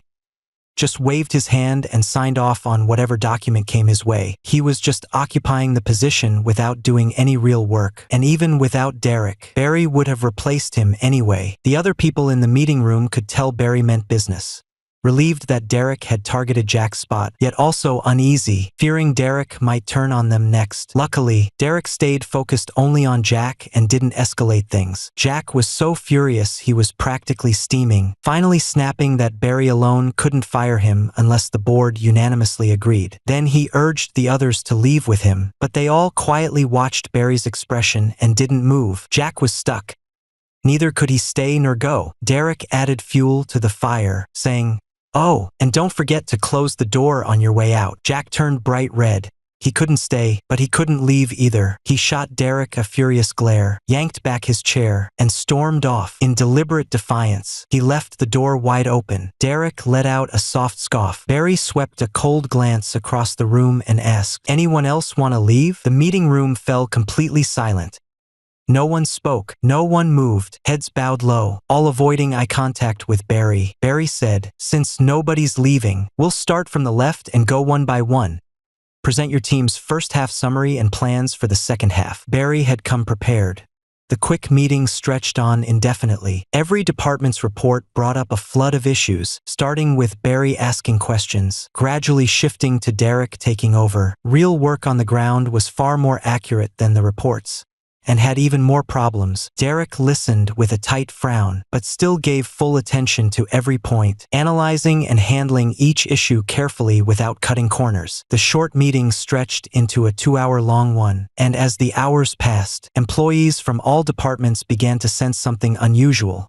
Off the clock, they started buzzing in their private chat groups. Asher scrolled through several gossip chats, watching everyone jump into the fray, but instead of jumping in himself, he shared what he'd heard with Daniel. Some said Jack stormed out just minutes after the meeting started. All mad Harper. Do you think this old geezer's actually getting fired? Asher was surprised. How could a major shareholders meeting happen without the CEO even being invited? It just didn't make sense. Knowing Daniel wouldn't gossip about this, Asher shifted his focus to Harper, who was lounging in a chair with one leg crossed over the other. Harper was typing fast on her phone, deep in conversation, not looking up as she said, "Not necessarily. He's part of the top-tier leadership." Then she stopped mid-sentence, realizing this wasn't something to discuss with a celebrity, and quickly changed course. "Mind your own business. Didn't you say you were writing new songs? Where's yours?" Asher just wanted to give up. When the heat turned on him, he remembered his song stuck halfway and didn't hesitate to throw Daniel under the bus. "I'm still working on it. Didn't you want me to get Daniel that detective drama role?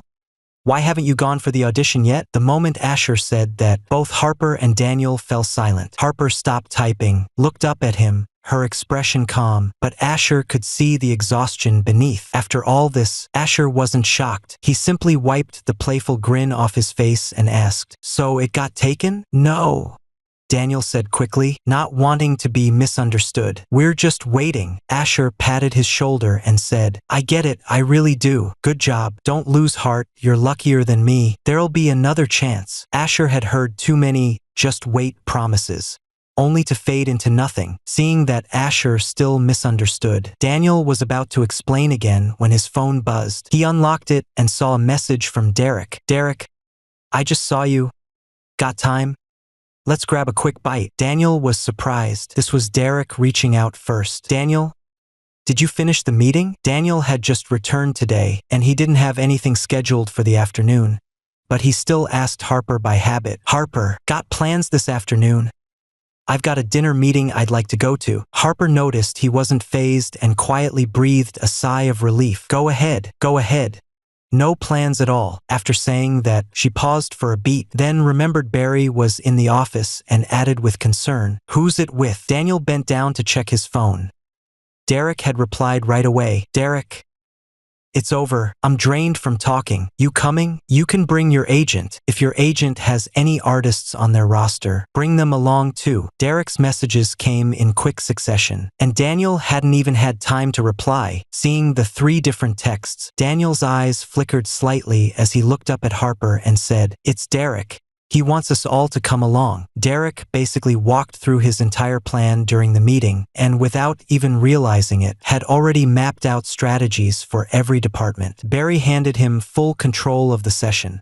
Whether it was questioning or making decisions, he let Derek handle all communication with management. He didn't interfere once throughout, waiting patiently until Derek finished everything he needed to do before stepping in for the summary and stating his position. The executives were sweating through their shirts, eager to bolt at the moment they heard the meeting was over, so focused on escaping that none of them noticed whether Barry had actually confirmed Derek's appointment as general manager. The inspection today was a mixed bag, but it wasn't until Derek stepped outside and breathed in the fresh air that he finally felt like he'd come back to life. Barry bought him a bottle of water from the vending machine, unscrewed the cap, and handed it over. "Any other plans?" Derek grabbed the bottle and guzzled half of it in big gulps. His dry, raspy throat finally eased up a little. Those coffees the host kept offering only made him thirstier. "The company's issues are settled now. Next, we need to figure out Daniel's acting role." Derek reached for the cap as he was about to close the bottle, only to realize it wasn't in his hand. He turned around and saw Barry holding the lid, eyes gently fixed on him with a quiet smile. Before Derek's mind could catch up, his body had already made its choice. handing the bottle over to Barry before pulling out his phone to send a message to Daniel. "Any good restaurants around here?" Derek asked. Xingyuan Entertainment's location wasn't much to speak of. There weren't any big malls around, just more residential buildings. "You're only inviting Daniel?" Barry capped the water bottle. "His manager and all the artists under him are your fastest accessible resources. You should treat them as a single unit." The management team was caught off guard by Derek today, but that's just because they weren't prepared. Once they've had time to think it over, there'll be plenty of subtle moves. As for the rest of the company, we'll leave them aside. Right now, Derek can only work with Daniel and his manager's artists. Since Daniel's already involved, communication among them won't be too awkward. They'll serve as Derek's test group.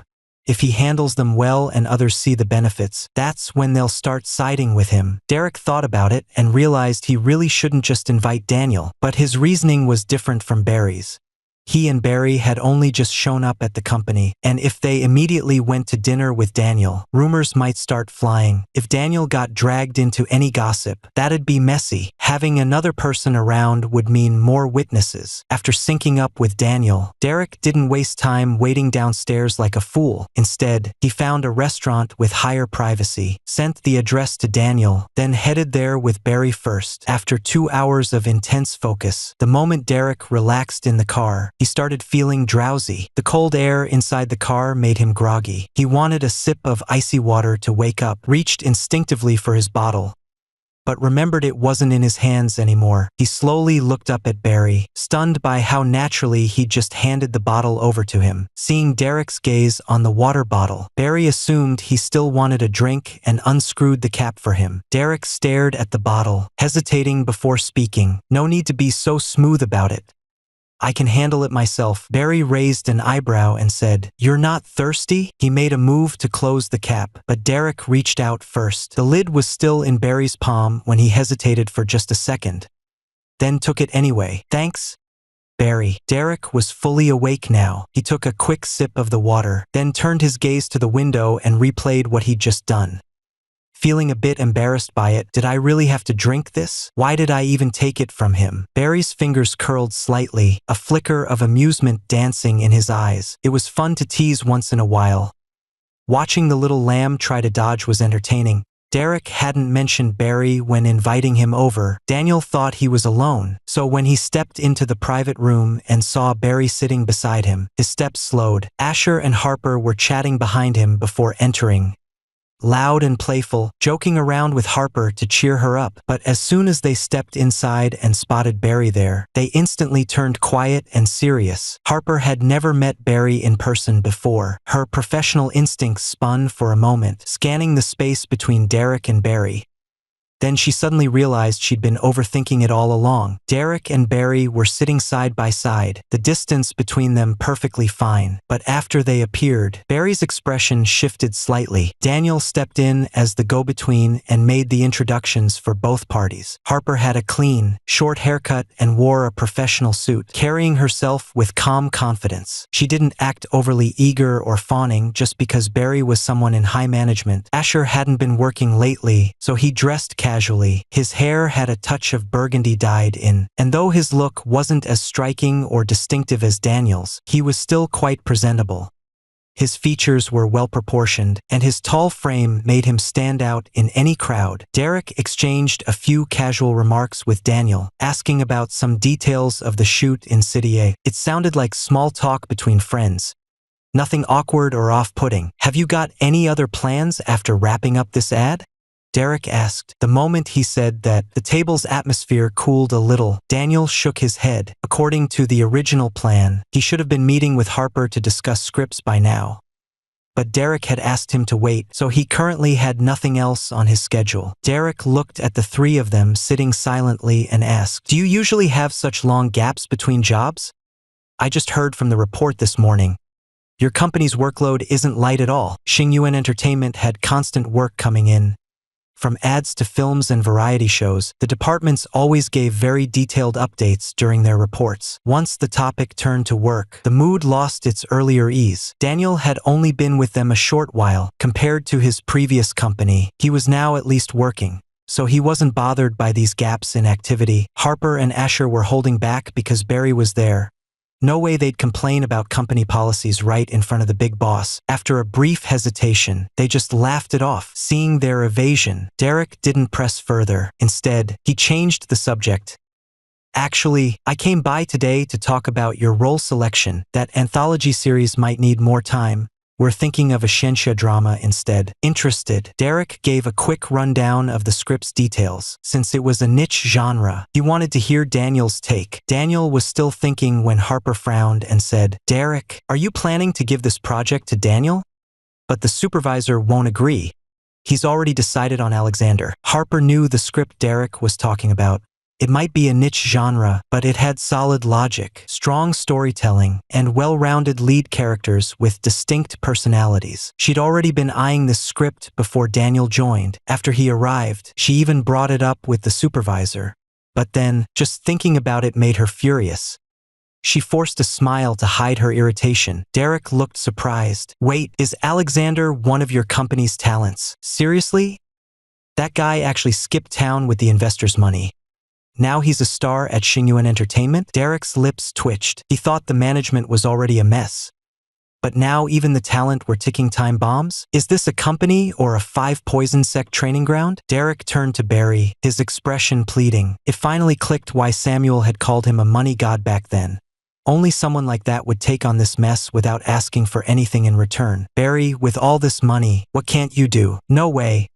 I'm gonna make this back. It's not right for Barry to keep losing money." Derek gave himself a mental pep talk, then seized the moment when Harper spoke up to casually bring up company matters and chat with her a few more times, fishing for details. Maybe because Daniel was involved, or maybe because she'd already opened up. Harper still let slip some of the company's internal issues. Barry didn't join in the conversation. He sat quietly on the sidelines as an observer, eyes fixed on Derek the whole time. Whether it was in the meeting room or right now, Derek took everything seriously. Leaning in to listen, frowning as he thought, his fair skin glowing softly under the light of the private cabin. Barry remembered himself back when he'd first bought into the shares. Full of confidence and fire, completely dismissing concerns about poor management, thinking Samuel and Levi would surely turn things around. But reality always comes before plans. Huan Yu expanded overseas. His parents passed away one after another, and the burden fell squarely on him. The dream of exploring beyond the office walls got locked up inside the building, and those playful dreams they once shared over a glass or two of wine faded into silence. Huan Yu was a far bigger business empire than his own ambitions. Running it well wasn't easy at all, so he pulled himself back from the outside world, and as a result, the company's condition stayed unchanged year after year. Now this mess has landed in Derek's hands. If Derek thought it was too much, if he wanted to quit halfway, Barry wouldn't have said a word, but Derek didn't. Instead, he worried about not letting Barry lose any more money. Barry kept a straight face, but inside he was thrilled. After hearing Harper's rant, Derek said with a half smile, "Your director is really something, snatching artist gigs, engaging in power for sex deals with agents, and setting up performers behind the scenes." Derek went over the gossip he'd gathered so far, already forming a clear plan in his mind. But he wasn't rushing anything. After dinner, Derek and Barry were heading back first and left early. Harper slumped in her chair for a while, then suddenly remembered something and turned to look at Daniel. "Back in a city, I completely forgot to ask you. Did you really only treat Derek to dinner?" Daniel said, "Yeah, but Barry was there too. I didn't even know until I got there." Harper, "Next time, remember to fill me in on stuff like this." Asher jumped in. "They really are inseparable." "But Daniel, you and Derek are that close." Daniel shook his head. "No, it's just that Derek's a good guy." To Daniel, Derek was his lucky break. He'd do anything to help him back. Harper listened to the two of them, her gaze drifting up to the ceiling, while she paid attention to Derek and Daniel's bond. What really caught her was the subtle difference between Derek and Barry. From the moment they walked in, whether on purpose or not, Barry's eyes kept drifting toward Derek. He watched with quiet admiration and complete trust, seeming detached from the conversation, as if uninterested in what they were discussing, but really, he was handing all decision-making over to Derek without hesitation. Harper's gut instinct told her the company was about to undergo a major transformation. Leaving the restaurant, it was already after work hours. No need to head back to the office. Barry had Lucas take Derek home first. Once in the car, Derek sent a few messages to Samuel, giving a light vent about today's situation. Barry waited until he finished sending the messages before speaking up. "Got any thoughts?" Derek looked up, his amber eyes gleaming in the sunlight like clear gemstones. Absolutely stunning. He locked eyes with Barry, a faint smile playing on his lips. "Can I apply for a position?" Barry nodded. "Of course, how about Jack's role?" Derek shook his head. "No, I want the director position. Jack said he couldn't be moved, right? Then let him stay another couple of days." Jack was someone sent down from headquarters. Even as a major shareholder, Barry wouldn't find it easy to fire him directly. Derek didn't want to put Barry in a tough spot. His plan was to make changes within Barry's limits rather than drain his energy. Barry saw right through Derek's thinking and said, "Don't worry about Jack. Do what you want." Barry had already backed Derek on this, clearing the way with both shareholders and the board. The upper hand was his, not Jack's. "The director role is exactly what I want," Derek said seriously. Barry lowered his gaze, his expression pausing for a moment before saying after a pause, "All right, I get it." Derek didn't want the general manager position, and Barry was determined to get rid of Jack.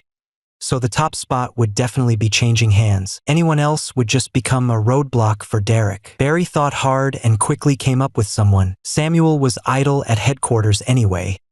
Might as well have him move in with Derek. It'd make up for the regret he couldn't attend today. Lucas parked as usual at the neighborhood entrance, and Barry didn't let him drive off until he watched Derek walk far enough away. As soon as Derek got home, he headed straight to the bathroom to freshen up, washing away all his exhaustion before changing into loungewear and flopping onto the sofa to scroll through his phone. Snowball hopped onto his stomach, sitting upright and watching the phone with him. Derek ran his hand over its head and asked, "Snowball, do you have proof that Jack embezzled company funds?" Snowball wagged its tail.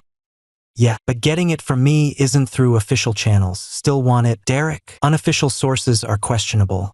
And in some cases, they might backfire." Derek thought for a moment and said, "If I use an unofficial source to present the evidence, but then send it to someone else so they can verify it, wouldn't that count as proper procedure?" Snowball turned to look at Derek, frowning in confusion. It had heard of money laundering before, but this was the first time it had ever heard of washing evidence. "Go ahead and try it. Whom do you want to send it to?" "Derek, send it to his company's internal rivals. Jack clearly had some leverage today. People like him. Of course he'd have connections inside the company, and if there are connections, there'd naturally be rivals. People on the opposite side who wouldn't miss a single chance to deal a fatal blow. So what if the evidence's origin is unclear? His rivals will verify every detail themselves." Snowball pulled up system records, traced Jack's network of contacts, searched through it all, found a suitable candidate, and sent the evidence package off. Derek didn't ask how it was done. His thoughts drifted back to his phone. Time always flies when you're on your phone. By the time Derek snapped back to reality, it was already dusk outside. The sun's golden glow spilled across the city skyline, slicing through the world in streaks of light, half in sunlight, half in shadow, neither touching the other. Derek's eyes were a bit strained, his vision slightly blurred. He stood up to turn on the light, and as he was putting on his shoes, his peripheral glance caught the balcony. Under the split light, he thought he saw space stretch out. What had been a short distance across the railing suddenly seemed far away. Derek felt a chill run down his spine. He stared harder and realized the balcony was still where it should be. It was just his eyes playing tricks on him. He calmed himself down, rubbed his eyes, and shrugged it off without a second thought. He got up to grab a drink from the fridge, and Snowball was crouched on the sofa, licking its paws with eyes fixed intently on the balcony. Weird. It just saw some kind of ripple in space. After getting a clear picture of the internal situation at Xingyuan Entertainment, Barry began putting his plan into motion. He called an online meeting with the shareholders and proposed changes to the management team. Xingyuan Entertainment had long been forgotten in some backwater corner. Back at headquarters, they'd even debated whether to shut it down and scatter the existing staff across other departments. But the discussion didn't go smoothly, and ultimately nothing came of it for some reason. Now that Barry brought it up again, they suddenly saw a glimmer of hope. someone finally willing to take on the hot potato, and scrambled to show their full support for his reform plan. But before Barry could make any real move, Jack was suddenly exposed by a rival company for embezzling funds, dragging both him and his immediate superior into a major scandal. Regulatory agencies stepped in to investigate. Jack wasn't exactly unknown in the industry. He was something of a public figure, and once he fell, many quickly distanced themselves. The whole company at Xingyuan Entertainment felt the fallout. Just as everyone was guessing who'd take Jack's seat, Samuel unexpectedly landed as CEO out of nowhere and took full control of the company. At the same time, the head of talent management was pulled away by headquarters, and Derek stepped in to temporarily take over the role. Derek had previously accompanied Barry on an inspection tour, where he'd openly expressed interest in Jack's position. He was expected to be transferred, so the management team wasn't surprised. In fact, they'd already planned how to sabotage him. But then Samuel showed up at the last minute. Samuel was different from Derek. He'd already been in this role before he started working as Barry's assistant, so the little games played by those below him didn't faze him at all. And since he held shares, even just a few %, he was still a shareholder. With Samuel on board, whether Derek actually took on the role of talent agency director no longer mattered. Samuel hit the ground running with a burst of energy, roaming through departments, hopping in on meetings, and dragging the management team into endless sessions. The managers were practically wearing long faces. Back then, they'd had it easy. Show up when they wanted, skip without a reason if they felt like it. Now they were clocking in on time, doing overtime occasionally, cleaning up the mess inside, and getting back into real work. Derek had only been in this world for under 2 months but had already switched jobs 3 times.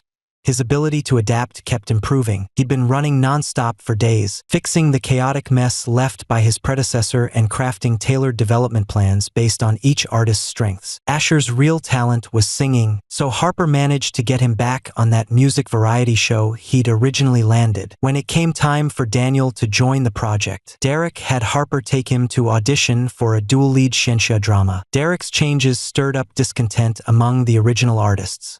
Quickly, their agents showed up to confront him. "Don't come at me like you're ready for a fight, Ethan. I've seen his past performances. Sure, he needs vocal tuning, but why does he have to stop and start after every single line? Did you give him this show on purpose just so he'd trip up on live TV? Are you telling fans all his current skills are just fake polish?" Derek looked at Ethan's agent Leo and countered with calm logic. Leo knew full well how good Ethan really was. Neither great nor terrible, but somewhere in between, yet he never put in the work, preferring to rely on his looks and slowly burning through his talent. The variety show Harper landed has solid viewership. This music-related, sure, but not a non-stop singing marathon. With just some light editing and vocal tuning, Ethan can get plenty of screen time. No one will care if it's raw or polished. Leo had been counting on Ethan boosting his profile through this show. Now that Derek shot it down completely, he turned red with frustration and snapped, "Derek, I can tell you're eager to prove yourself. But you don't have to ruin someone else's hard work just to make a name for yourself." Ethan cleared out his entire schedule for this. "Do you really think that's fair? His schedule's already clear? Perfect. No need for me to rearrange anything. I've hired a pro team for him, take him to intensive training for a week, and when he comes back, record me a new song." Ethan wasn't beyond salvaging with some pressure. Derek wasn't ready to let go, but as an idol, he lacked even basic professionalism. Letting him out now would be embarrassing. Better to tighten the reins and wait until he's actually capable before letting him work again. And let's talk about hard work. This show was Harper's win. For Asher, how much did you really contribute? "I'm just returning what's rightfully hers. Why are you flipping out?" Derek raised his eyes, finding Leo almost laughable. The project had been snatched from Harper's hands. What effort did he really put in? Probably just sucking up to the former director. Now that the former director's been transferred, all his efforts went down the drain. And instead of accepting it, he blames me. That makes no sense at all. Derek, you can still give credit to Harper for landing this job, no problem there. The company really needs leaders like you who can see things clearly. Owen, Alexander's agent, saw Leo speechless and quickly shifted gears. After complimenting Derek, he changed tone. "But this script has nothing to do with Harper. Just handing it over to Daniel? I really can't make that work." Owen thought it through.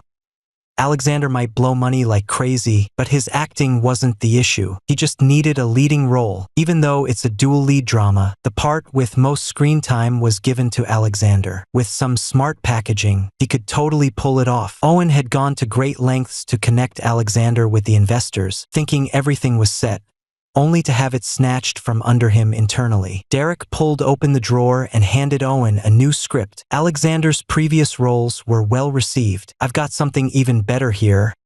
Why don't you take a look?" Derek remembered from the original story.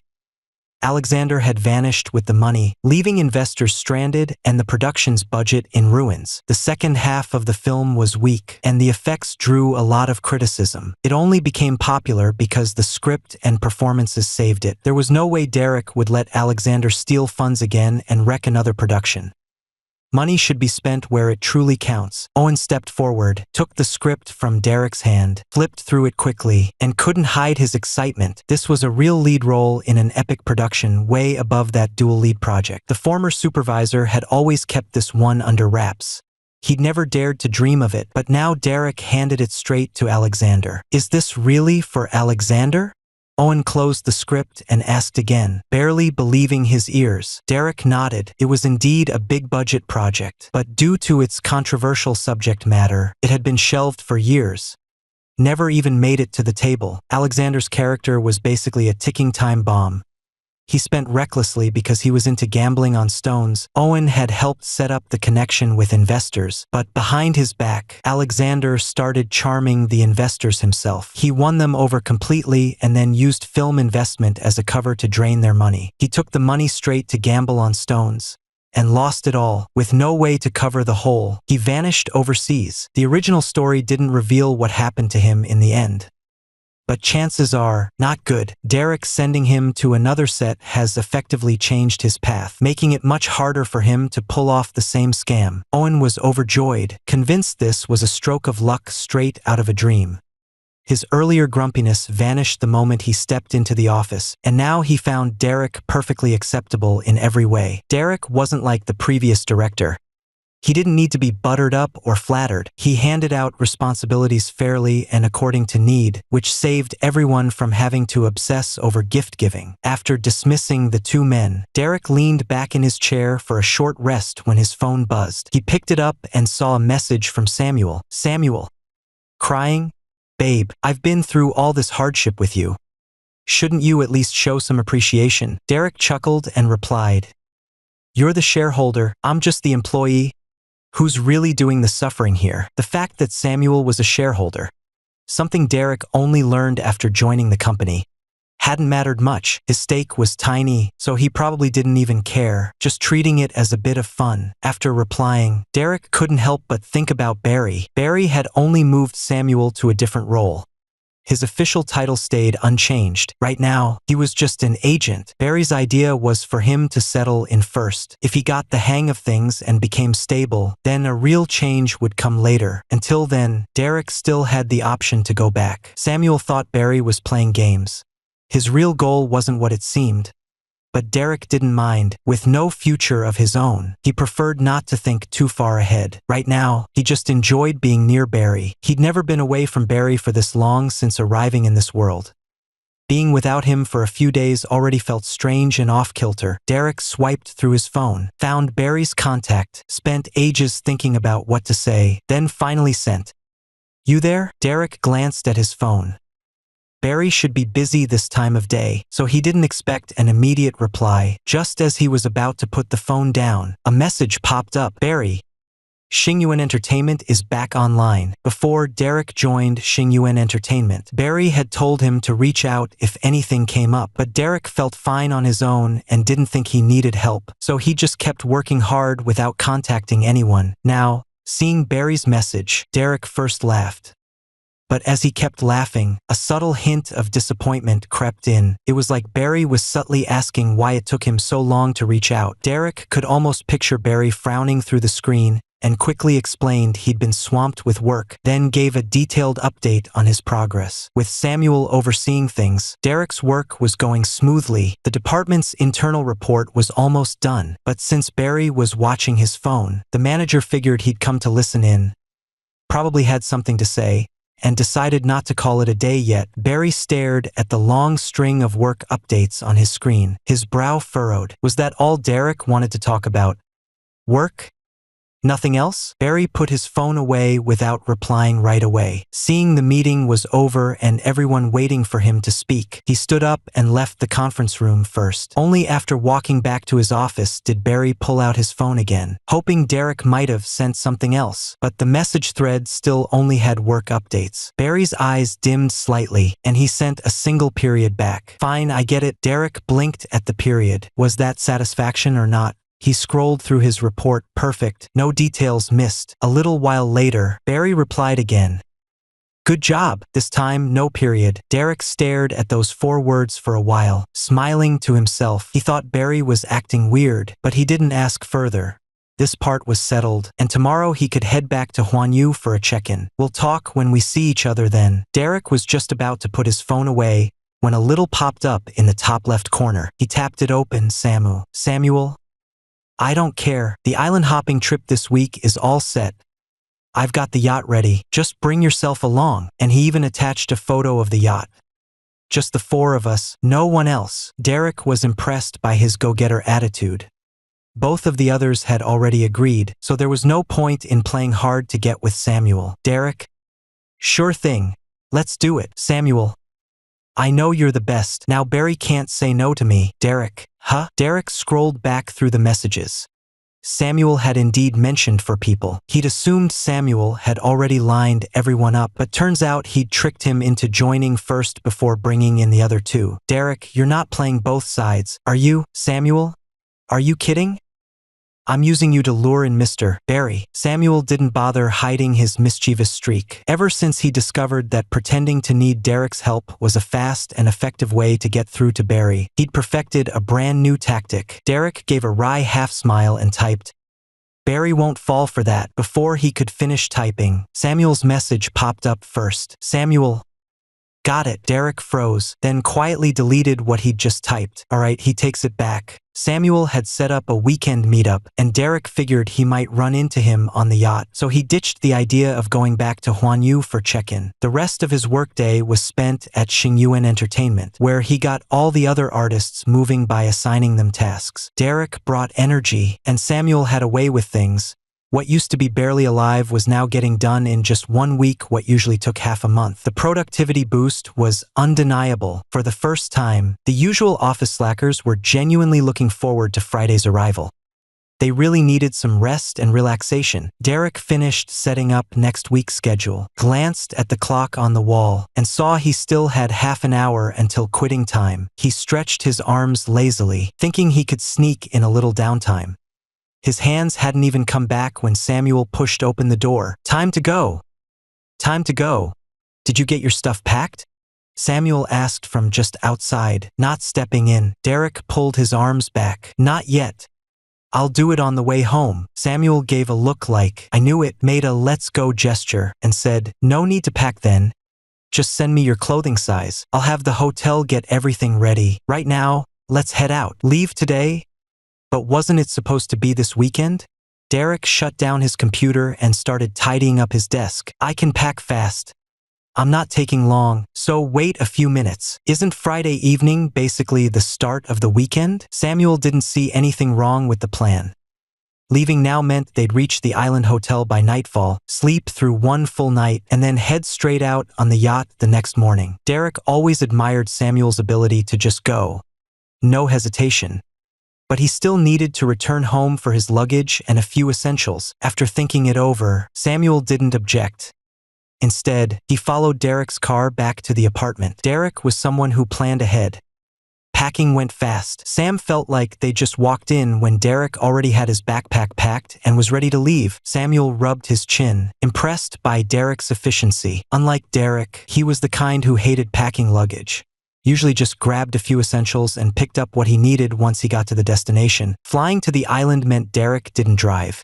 He hopped into Samuel's car instead and headed straight for the airport. On the way, he asked about Barry and Levi's plans. Samuel said they were already in the waiting area. Since Barry remembered Derek's details, Samuel didn't hesitate.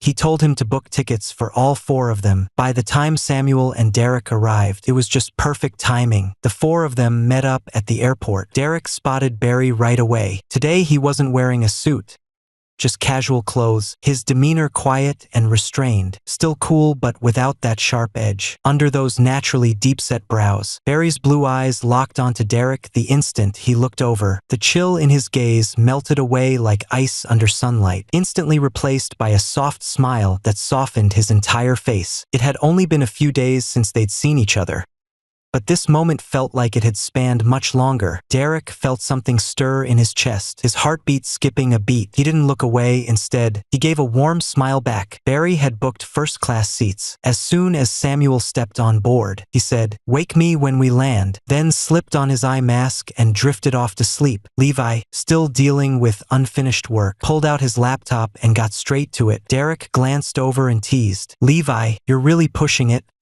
On vacation but still working. It's a contract I need to sign.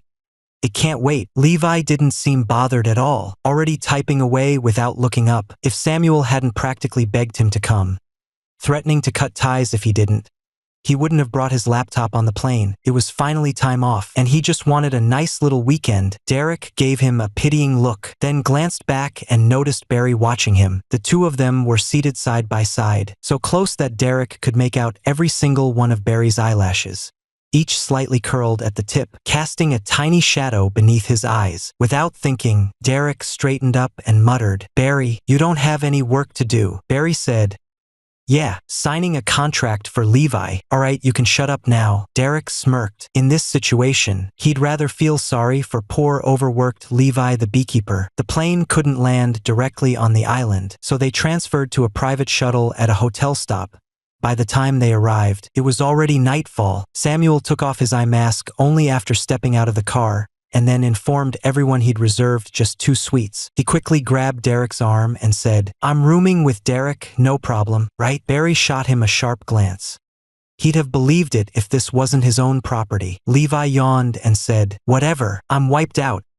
I'll sleep with anyone." They were all grown men. Besides, he'd shared a room with Barry before. Samuel shot him a sideways glance, and since Barry said nothing, he took it as agreement. He draped his arm over Derek's shoulder and guided him toward the lobby. At that moment, Samuel was still in high spirits. Derek didn't want to ruin the mood, so he didn't say a word about the room arrangement. But Samuel's smile quickly vanished when he found out the hotel had given away his reserved room to someone else. Samuel froze for a second, thinking he must have misheard, then repeated the question. The front desk clerk checked the system, offering a polite smile but with a hint of mockery in his eyes. "Sorry, sir, we can't find your reservation. Maybe you double-checked the details. Could there be a mistake? You gave my room to someone else, and now you're asking me for proof of booking." Samuel sounded almost amused. He glanced at the man's name tag and quietly memorized the ID number. Since it was late shift and there was only one person on duty, Samuel didn't bother arguing pointlessly. He simply asked the clerk to book 2 new rooms instead. All he wanted now was sleep.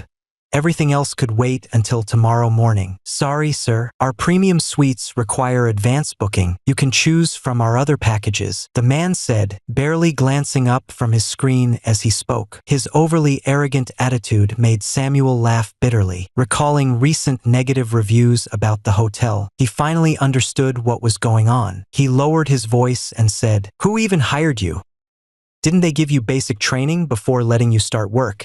Is this how you treat guests?" "Sir, that's personal information. You have no right to ask." The man finally looked up with a smug expression. "If you're not booking a room, please leave. I still have work to do." Samuel smirked coldly, turned toward Barry, and pointed to the nearby lounge. "Wait for me a few minutes. I'll handle this first." Barry glanced toward the front desk and gave a slight nod. Hotel staff training includes recognizing their boss, but this man clearly didn't know Samuel. Judging by how familiar he was with the hotel, he definitely wasn't a newcomer. Samuel made a call without stepping away from the front desk, instead staying nearby to observe how the man treated others. It didn't take long before Samuel realized this wasn't an isolated case.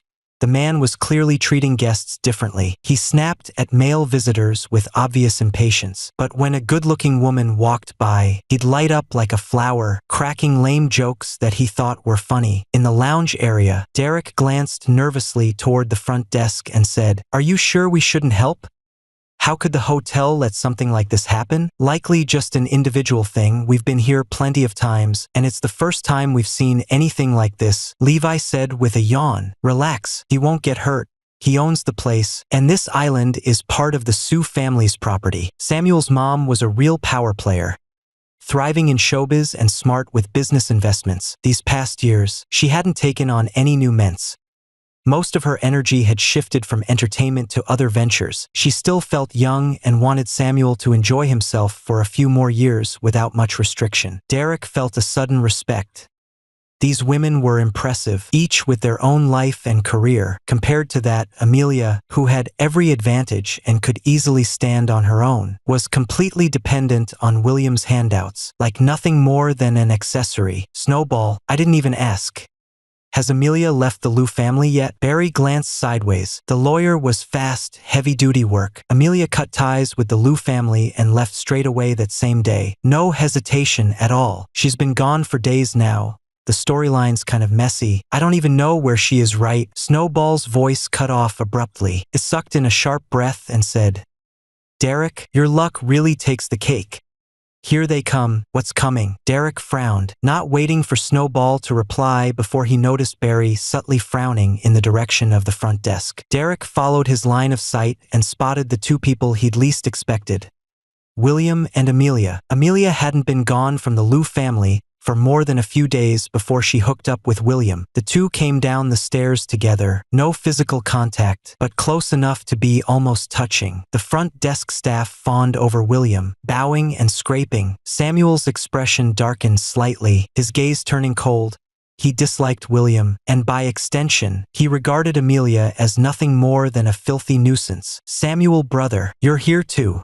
Amelia didn't seem the least bit uncomfortable, waving at Samuel first. "You look kind of down. Need help? William's one of the investors here.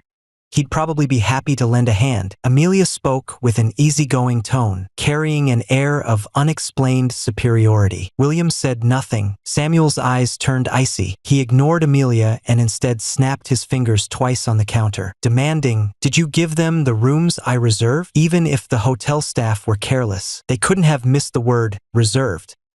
Unless a major client came in and they'd rearranged things. The staffer didn't respond, just snapped impatiently, "Why haven't you left yet?" From the man's attitude, Samuel already knew the answer. He pulled out his phone and dialed again. As soon as the call connected, Samuel didn't wait for the other side to speak. He cut in, "You better show up within a minute or you're both out on your ass with this front desk clerk." Samuel hung up and saw William still standing there, not moving. He slipped the phone into his pocket and said, "William's got a real fascination with other people's business matters. Forget that your shares came from that old man.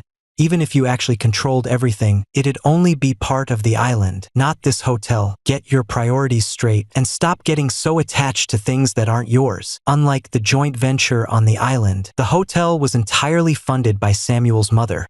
There's only one owner, Samuel. No second shareholder exists. William held shares in the island project, not in the hotel. Samuel's blunt response froze Amelia's smile. Her earlier smugness now made her look like a fool. She glanced at William and noticed he wasn't paying attention to Samuel.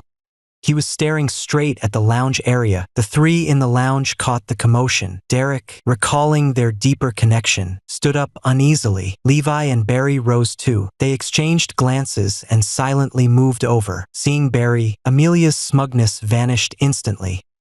She suddenly looked nervous instead. William's gaze lingered on Derek for a long time, like a cold serpent coiled around its prey, tongue flicking as it watched. Derek shivered uncomfortably. Barry subtly shifted his body to block William's stare. Only then did William pull his gaze away, deliberately slipping an arm around Amelia's waist. "Barry," he said with a smile. "Long time no see." Barry stayed calm, eyes downcast toward Amelia. "Better not to meet at all. Every time we do, trouble follows." Amelia didn't dare look up. She kept her head down and said nothing. Derek let out a sharp click of disbelief.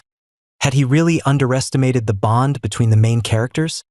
Just days apart, and they're already all over each other? William smiled faintly. Barry, you're still as straightforward as ever. Samuel scoffed. Can't be direct?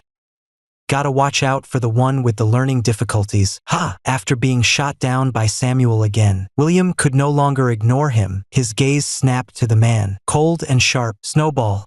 I swear, these two seem totally aware of each other's presence. Isn't it supposed to be later on that William finds out he even has a brother? Derek couldn't shake the feeling that something was off between them.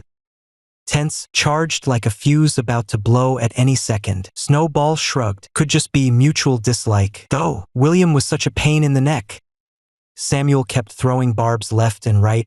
He wasn't exactly the forgiving type, so naturally he couldn't take it. The tension between them grew thick. Even the front desk guy, usually cocky and unbothered, finally sensed something was wrong. He'd been fawning over William because he knew his worth, but whoever William was greeting now, definitely not someone nobody. The man couldn't help it.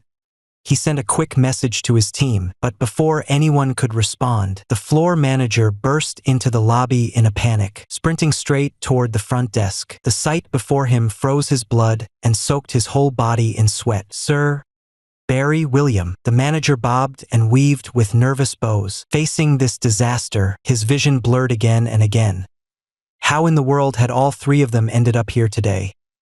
He couldn't even begin to guess what kind of storm had blown through. The front desk staff had already realized he'd made a huge mistake and was now cowering in the back, too scared to say a word. Thomas really is a busy man. Only one call wouldn't have been enough to bring you here. Samuel spoke with a sarcastic edge, making the manager break out in sweat. He shot an anxious glance at the front desk worker, silently asking what had happened. The front desk clerk shrunk back nervously, his earlier boldness gone. He stammered over the details on the screen like a mouse caught in a trap. It was him who'd accidentally assigned Samuel's reserved room to William and Amelia. He thought with William's status, no one would dare challenge him. Everything could be sorted out later without any trouble, but now he'd hit a brick wall. Panicking, he mumbled vague excuses and tried to blame his co-workers instead. The manager's heart sank at the thought. If they moved the room for someone else, a polite explanation would do fine with Samuel, but giving it to William? That'd be like a centenarian hanging himself. Just asking for trouble. The front desk manager vaguely knew the two men had a serious grudge, and he couldn't afford to anger either side. Even if William agreed to give up the room, Samuel would still feel uneasy about it. The manager apologized repeatedly while promising immediate changes and arranging another room for Samuel. But unfortunately, peak season was just around the corner. Most suites were already booked, leaving only one apartment-style suite available. The manager nervously asked Samuel whether he'd prefer a suite or switch to a single room. Samuel couldn't stand even looking at William. He didn't want to deal with him, let alone stay in the same room he'd occupied. He asked the manager to hand over the room card for his apartment suite first, then said, "I want to see your rectification report tomorrow, along with a written explanation for why the hotel's online ratings are so poor and why the front desk is getting all the complaints." Samuel had planned to enjoy a nice vacation, but now it turned into an unexpected work stint. His mood was foul, and the front desk manager didn't dare say a word. Just kept nodding repeatedly. The apartment-style suites weren't part of the main hotel building. They were standalone structures, usually reserved for guests staying long-term. Samuel hadn't chosen this option at first because the suite only had 3 rooms, and they were 4 people. But now there was no choice. If they split up, meeting for a get-together would mean going up and down the stairs and walking a long way. So it'd be easier not to meet at all. Samuel opened the door, and the room's smart sensors kicked in, the lights turned on, brightening the living area. He glanced back at Derek with a mischievous grin. "We agreed you'd stay with me, no objections." Derek rubbed the back of his nose awkwardly. No problem sharing a suite, but he definitely had an issue about sleeping in the same room. Barry slung an arm around Derek's shoulder and said firmly, "He's sleeping with me." Samuel had sounded all noble, but once Barry stepped in, he didn't even try to argue. just smirked and handed the biggest master bedroom over to Derek and Barry. The main room came with its own bathroom and walk-in closet, positioned opposite the two smaller bedrooms. Next to it was a small study, perfect for working or handling documents. Derek stepped inside, dropped his luggage, and took in the room layout. It turned out better than he'd expected. The master bedroom was spacious, the bed wide enough that he and Barry could easily keep their distance. It was already pretty late, so Barry told Derek to go ahead and freshen up. He had some work matters to take care of first. Derek didn't waste time saying no, grabbed his spare clothes, and headed straight for the bathroom. Barry was reviewing the contract Levi had sent him when his phone buzzed twice. He glanced at it casually. Samuel's name popped up. Samuel. Bro, am I being cool? You two haven't seen each other in ages. Don't stay up too late tonight. We've got that fishing trip tomorrow. Barry, aren't you going to deal with the hotel situation? The hotel had blown up into such a mess. Moving Samuel's reserved room to William. That Barry figured he'd have to handle it first. Samuel, I don't need an entire day to sort out those guys. But what about Amelia? Aren't you going to do anything? Barry, she doesn't seem to need me stepping in. Before the adoption was officially undone, Amelia already thought Barry got in her way. Now that they're truly not related, he should just let her be. Samuel brought it up because he knew William wasn't trustworthy. After all, he'd met Amelia a few times, but that was the extent of it. Seeing Barry didn't care, Samuel dropped it. Derek walked out of the bathroom, and Barry was on the phone by the window. Derek caught a few words, probably something work-related. He stepped lightly, quickly wiping his hair with a towel. His hair was short, so it dried fast without needing to blow-dry. The floor-to-ceiling window reflected his silhouette, and Barry turned around, looking up at him. Derek was in shorts and a short-sleeved top, damp from the shower. His pale skin had a soft rosy glow, and as he lifted his arm, smooth muscle lines came into view. He lounged casually on the edge of the bed, one leg bent up, the towel thrown carelessly over his head. He leaned back, reaching behind himself for his phone. The hem of his shirt had ridden up, revealing a slender stretch of waistline, just enough to glimpse the faint outline of abs beneath the fabric as it swayed. Derek was tall with low body fat. Years of regular exercise had built up his muscle mass, but not in a bulky way. More like he looked lean in clothes and defined when bare. No wonder Samuel envied him. He was just plain eye-catching. Barry's gaze lingered on Derek's waist for a second. Seeing his hand fumble around without finding the phone, he walked over, leaned down, picked it up, and placed it into Derek's palm. The sudden weight in his palm made Derek glance up. Barry held the phone in one hand, his hair falling naturally without any gel.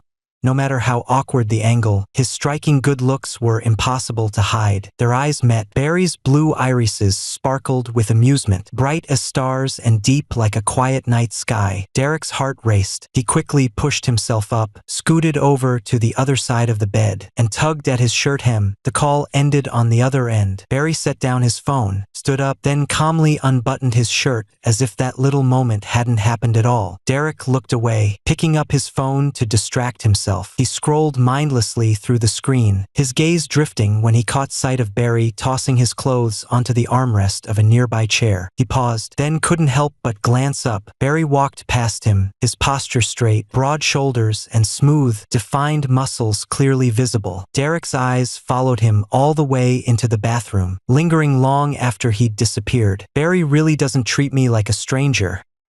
Go ahead and look. I'm not stopping you. Didn't you already see it last time? What's so special about legs? They're all the same, aren't they? Snowball licked his paw, clearly puzzled by Derek's interest. Derek frowned. When did I even see that? I don't remember at all. In a city, who got so embarrassed looking from behind? Snowball helped jog his memory, adding, UVE got the desire but not the guts. Derek suddenly remembered. Back then was back then, but things were different now. He felt more open-minded than before and thought he could definitely take another look. Barry was wearing a bathrobe last time.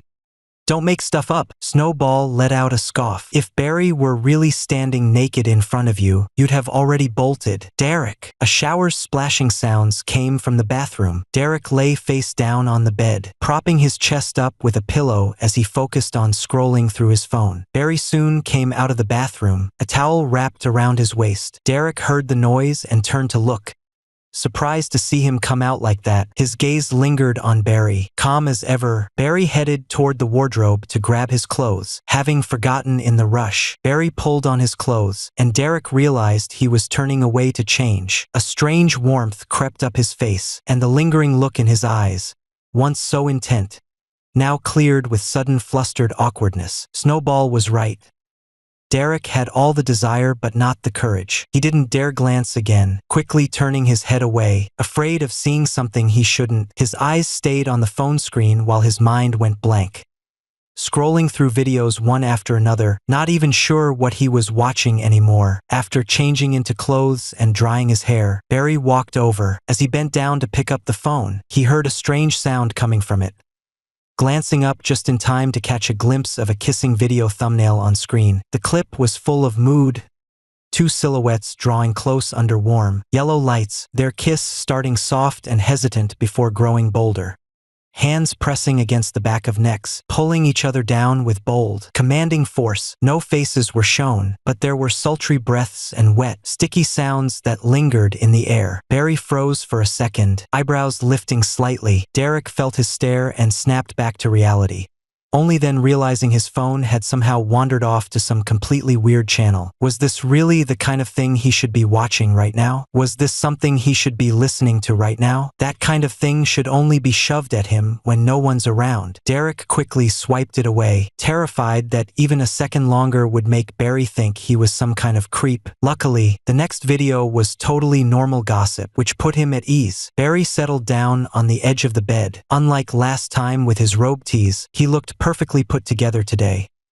His damp hair fell messily over his forehead, just long enough to reveal his ears. There was a tiny healed hole in his left earlobe, but nothing on the right. Without thinking, Barry brushed his finger across his left ear, lingering over the old piercing for a moment, then frowned slightly, as if something felt off, but that fleeting thought was quickly drowned out by an incoming message on his phone. Derek quietly muted the phone, then glanced at Barry. He looked focused as he typed back, the soft light catching on his skin, making it look smooth and warm. There was a faint, pale freckle just below his slightly prominent Adam's apple. Derek pulled out the pillow he'd been using beneath him and placed it between their two pillows, shifted over to the other side of the bed, then climbed into the covers. Barry glanced sideways. "You gonna sleep now?" Derek usually stuck to a regular schedule and rarely stayed up late, especially after such a long flight. Right then, he was a little sleepy but still playful, perfectly capable of scrolling on his phone or just turning in for the night. He thought it over carefully, noticed Barry putting down his phone and lying back, assumed he wasn't staying up late out of courtesy, so he decided to go ahead and do the same. The bedroom went dark. Derek blinked a few times. This wasn't their first time sleeping together. There had been 2 other occasions before at the old Liu family mansion's screening room, but a sofa's not the same as a bed. Sofas can be sat on or leaned back in, but beds are meant for sleeping. Sharing a bed with someone under one blanket, even if you're far apart, somehow feels secretly intimate. Derek closed his eyes, telling himself not to think about anything, and slowly let his mind drift down into sleep. Barry wasn't ready to fall asleep yet. The phone's indicator light kept flashing as new messages came in. He lay still for a while, waiting until Derek was fully asleep before quietly sitting up and pulling out his phone to reply. It was his dad overseas talking about business matters, discussing a tricky technical issue that needed sorting. Barry offered a few suggestions and some ideas in response. They talked for over half an hour. Michael also asked about Barry's daily life and showed interest in his love life. Barry picked a few minor questions to answer, then quickly wrapped up the conversation. He rubbed his nose bridge, yawned drowsily, and turned his head toward the sleeping Derek. Before lying down, Derek had placed a pillow between them, so if he rolled over in sleep, they wouldn't end up facing each other. Barry noticed the little trick and reached over to adjust the pillow's position. A moment later, as if struck by an idea, he simply moved it aside. He shifted a bit closer toward Derek before settling back down. Derek slept like a quiet angel,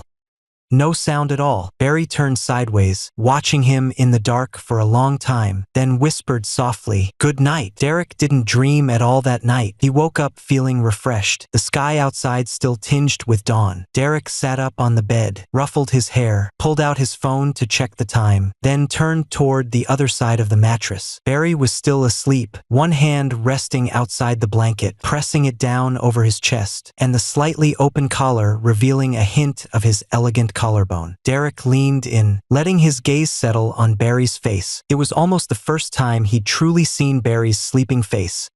The soft light added a dreamy haze, and his sharp, defined features looked even more striking. Derek raised his hand, making a silly, wild gesture before Barry could wake up, just for his own amusement. But he hadn't even laughed long when Barry opened his eyes. The blue of his gaze locked onto Derek's outstretched hand, then slowly shifted upward to meet his face as the hand froze in place. Derek went stiff, caught red-handed in his prank. He forced a nervous chuckle and muttered, "Morning wake-up service." Derek reluctantly pulled his hand back, wishing he could burrow under the covers and pretend he was still asleep. Just a sleepwalker in a daze. Barry sat up, seeing Derek's flustered expression, and softly said, "Good morning." His voice was a little rough from sleep, making Derek's ears tingle. The urge to hide after the embarrassment faded instantly at those words, and his gaze slowly returned to meet Barry's. His brows and eyes alight with quiet amusement. Pranks between friends aren't a big deal. Except Barry's usually so reserved, his vibe just doesn't match all that energy. Still, he went along with Derek's joke to keep the mood light and not let Derek down. Even something small can feel great as long as your friends don't kill the vibe. Seeing Derek relax, Barry added with a smirk, "Looking forward to your next morning wake-up call." Derek nodded, in high spirits now. "No problem," he said without hesitation. He'd have to stay with Barry for at least one more night, so the next time wouldn't be a hassle at all. The new day dawned bright and clear, sun blazing across the sky. Samuel had the hotel staff meet early to handle online backlash and tighten internal operations. He left first thing in the morning, leaving a note in the group chat telling everyone to go ahead and enjoy themselves.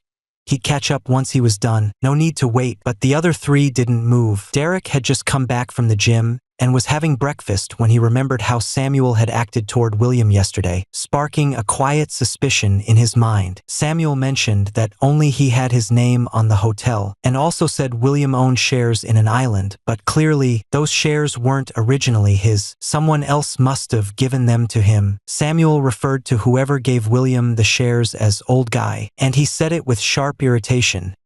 Anyone could tell that their relationship wasn't on good terms. Could this old guy actually be William's dad? Derek couldn't help but wonder. According to the original story, Samuel was actually the shady one in the Gu family, even though they lived right next door, practically bumping heads every day. Samuel still treated them with complete indifference. Back when Derek first read the book, he thought Samuel's attitude was unusually arrogant. But after spending time with him lately, he realized the guy was actually pretty decent. He only ever gave William a hard time. In the original story, William owns an island. When chasing Amelia, he took her there for a vacation and even proposed by the seaside. The hotel staff treated them with utmost respect, so much that they cleared the place just for them. Snowball, is this the same island? Derek took a sip of milk and mentally ran through the plot with Snowball. The proposal wasn't until later. Derek had gotten kind of bored chasing that arc, so he'd mostly stuck to scenes involving Barry, paying little attention to how much the author gushed over William's assets. Given your flight path, it's definitely this island. Derek was taken aback. But this is a Sioux family asset, currently under Samuel's name. Did William somehow take it from him later? Derek didn't doubt William would go that far. But right now, there was an inconsistency he couldn't ignore. The Sioux family's business empire wasn't nearly as small as the author made it out to be. Isabella, a true powerhouse, had both a thriving career and a great love life, and Samuel, her obedient son. They all seemed happy together, so even for Levi's sake, Derek couldn't imagine Samuel being reckless enough to turn on his own family. Could the Sioux family's resources really not handle William? And he and Barry were still close friends. Those three often hung out together. How could Barry possibly stay untouched by Levi's death? Together, the two of them could easily take down William. Derek tried to make sense of the plot. but failed. The truth was, the author's story fell apart later on, throwing everything at William just because they wanted him to win. When normal logic no longer worked, they just killed characters off brutally, leaving the narrative disconnected and messy. The novel's just meant to be fun. No one digs too deep, but in the little world, that kind of awkwardness needs fixing. Samuel finished up at the hotel by 10 past 10 and sent out a location share in the group chat. When he checked, he found the three of them still at the hotel. "Samuel, did you come here just to sleep? Is the bed in the hotel that much more comfy?" Derek glanced at Barry, thinking it was pretty comfortable, but not really worth sleeping too long. "Samuel, hurry up, I'm waiting for you on the yacht." After dropping that line, Samuel's location started moving. Derek and the others quickly gathered their things and headed out. They'd arrived yesterday evening, so Derek hadn't taken much time to notice the island's scenery then. Now stepping outside, a salty sea breeze brushed against him. He raised his hand to shield his eyes from the sun, catching sight of sunlight spilling across the white sand, the horizon blending seamlessly with the sky in endless blue. Seagulls soared overhead, circling above the water. The island's climate was pleasant, and there were plenty of visitors around. Groups of people scattered across the beach like colorful patches on a canvas. Derek kept looking around. Clear skies, soft clouds, beautiful views, perfect for unwinding. Samuel was already waiting on the yacht. When he saw them boarding, he popped open a bottle of champagne and grumbled, "You guys dare to be any later? Blame us? We were supposed to have fun. Then you went back to work," Levi said, snatching the champagne from Samuel's hand and plopping down on the sofa nearby. Samuel tapped him lightly on the head with the bottle's bottom. "You think I wanted to work? If it weren't for that pest, I'd be having a much better time right now." The yacht sailed out toward the open sea, and the gentle rocking made Derek feel a bit dizzy, but he didn't mind. He settled into a seat by the window. Samuel handed him a glass of champagne. "So, how did it end?" Derek asked. "Just fired him. What's there to talk about?" It wasn't just that the front desk moved Samuel's room to William. He played favorites and harassed female guests. The lobby manager was his relative, who'd known all along but turned a blind eye. Once Samuel got one of them out, he planned to quietly push the other down too, then bring in someone new to run the hotel. Levi said, "You hate William so much. Why are you still doing business with him?" Samuel handed the last glass to Barry and set down the bottle. "I don't turn money away. 2 luxury suites, just a few days, and we're already raking in 1 or 2 million. Derek raised an eyebrow. "The real question is, will he actually pay?" William's attitude was already like he owned the whole island. Derek had doubts. Was William going to use his shareholder status to funnel the money through another account? "If he doesn't pay, I'll slap the bill right in old man's face," Samuel said without a worry. He took a sip of champagne and smiled widely. His already striking features carried an arrogant spark, almost like he was looking forward to it. Levi, sitting beside him, frowned. "Who's the old man?" Samuel glanced up, unflinching. "His dad. The current head of the Gu family is William's father. William has only taken over the business affairs and isn't fully in charge yet." Levi wasn't completely unfamiliar with the Gu family. He knew Samuel didn't like William, but he hadn't expected him to dislike the elder as well. There was something unsettlingly calm in Samuel. A quiet intensity that seemed ready to take down every single member of the Gu family equally. Levi's seasoned instincts from years in business told him there was more going on here. He traced his fingers along the rim of his glass, hesitated for a moment, then decided not to press further. The yacht sailed deeper into the open sea, seagulls calling all around as waves lapped against the hull, creating a steady rush of sound. Samuel had come out to go fishing. Their lunch for the day would depend on whatever fish they managed to catch. Derek followed him up onto the deck. Outside, sunlight poured down, salt-laden sea breeze brushed against his skin, and seagulls circled the yacht, landing briefly before taking flight again. Levi didn't want to sit in the sun. He'd rather stay inside and chill. But Samuel had no intention of letting him off the hook. When he realized Levi wasn't around, he came straight in to drag him out. Barry wasn't surprised. He didn't care much for fishing himself, but since Samuel enjoyed it, he went along with his mood, just like he did with Levi. On the deck, Derek was examining the pile of fishing gear. As a beginner, he still had some curiosity about it. Barry noticed him struggling and walked over. "Pick out a rod you like first," I'll help you get set up. Samuel had provided top-quality fishing gear. Just different colors, so there wasn't much to choose from. Derek picked a black rod, and Barry showed him how to cast the line, hook it properly, and find a good spot. Derek listened carefully and practiced hard. Whenever he made a mistake, Barry stepped in to help hands-on. He stood behind Derek and naturally took hold of his hand. Derek hesitated for a moment, then didn't pull away. Barry guided him twice until Derek got the hang of it, then let go and told him to give it a try on his own. Derek followed the instructions exactly and cast again. This time, it was flawless. He clenched his fist in delight, turning around eager to share the moment with Barry. Barry stayed right behind him, watching. When Derek turned around, the space between them vanished. His lips were less than a punch away from Barry's face, just a little closer and it would have been a kiss. His mind felt warm, his head spinning a little. Want a kiss? Derek quickly licked his lips, maybe feeling a bit weird for thinking that way, then pulled his gaze down, landing on Barry's throat.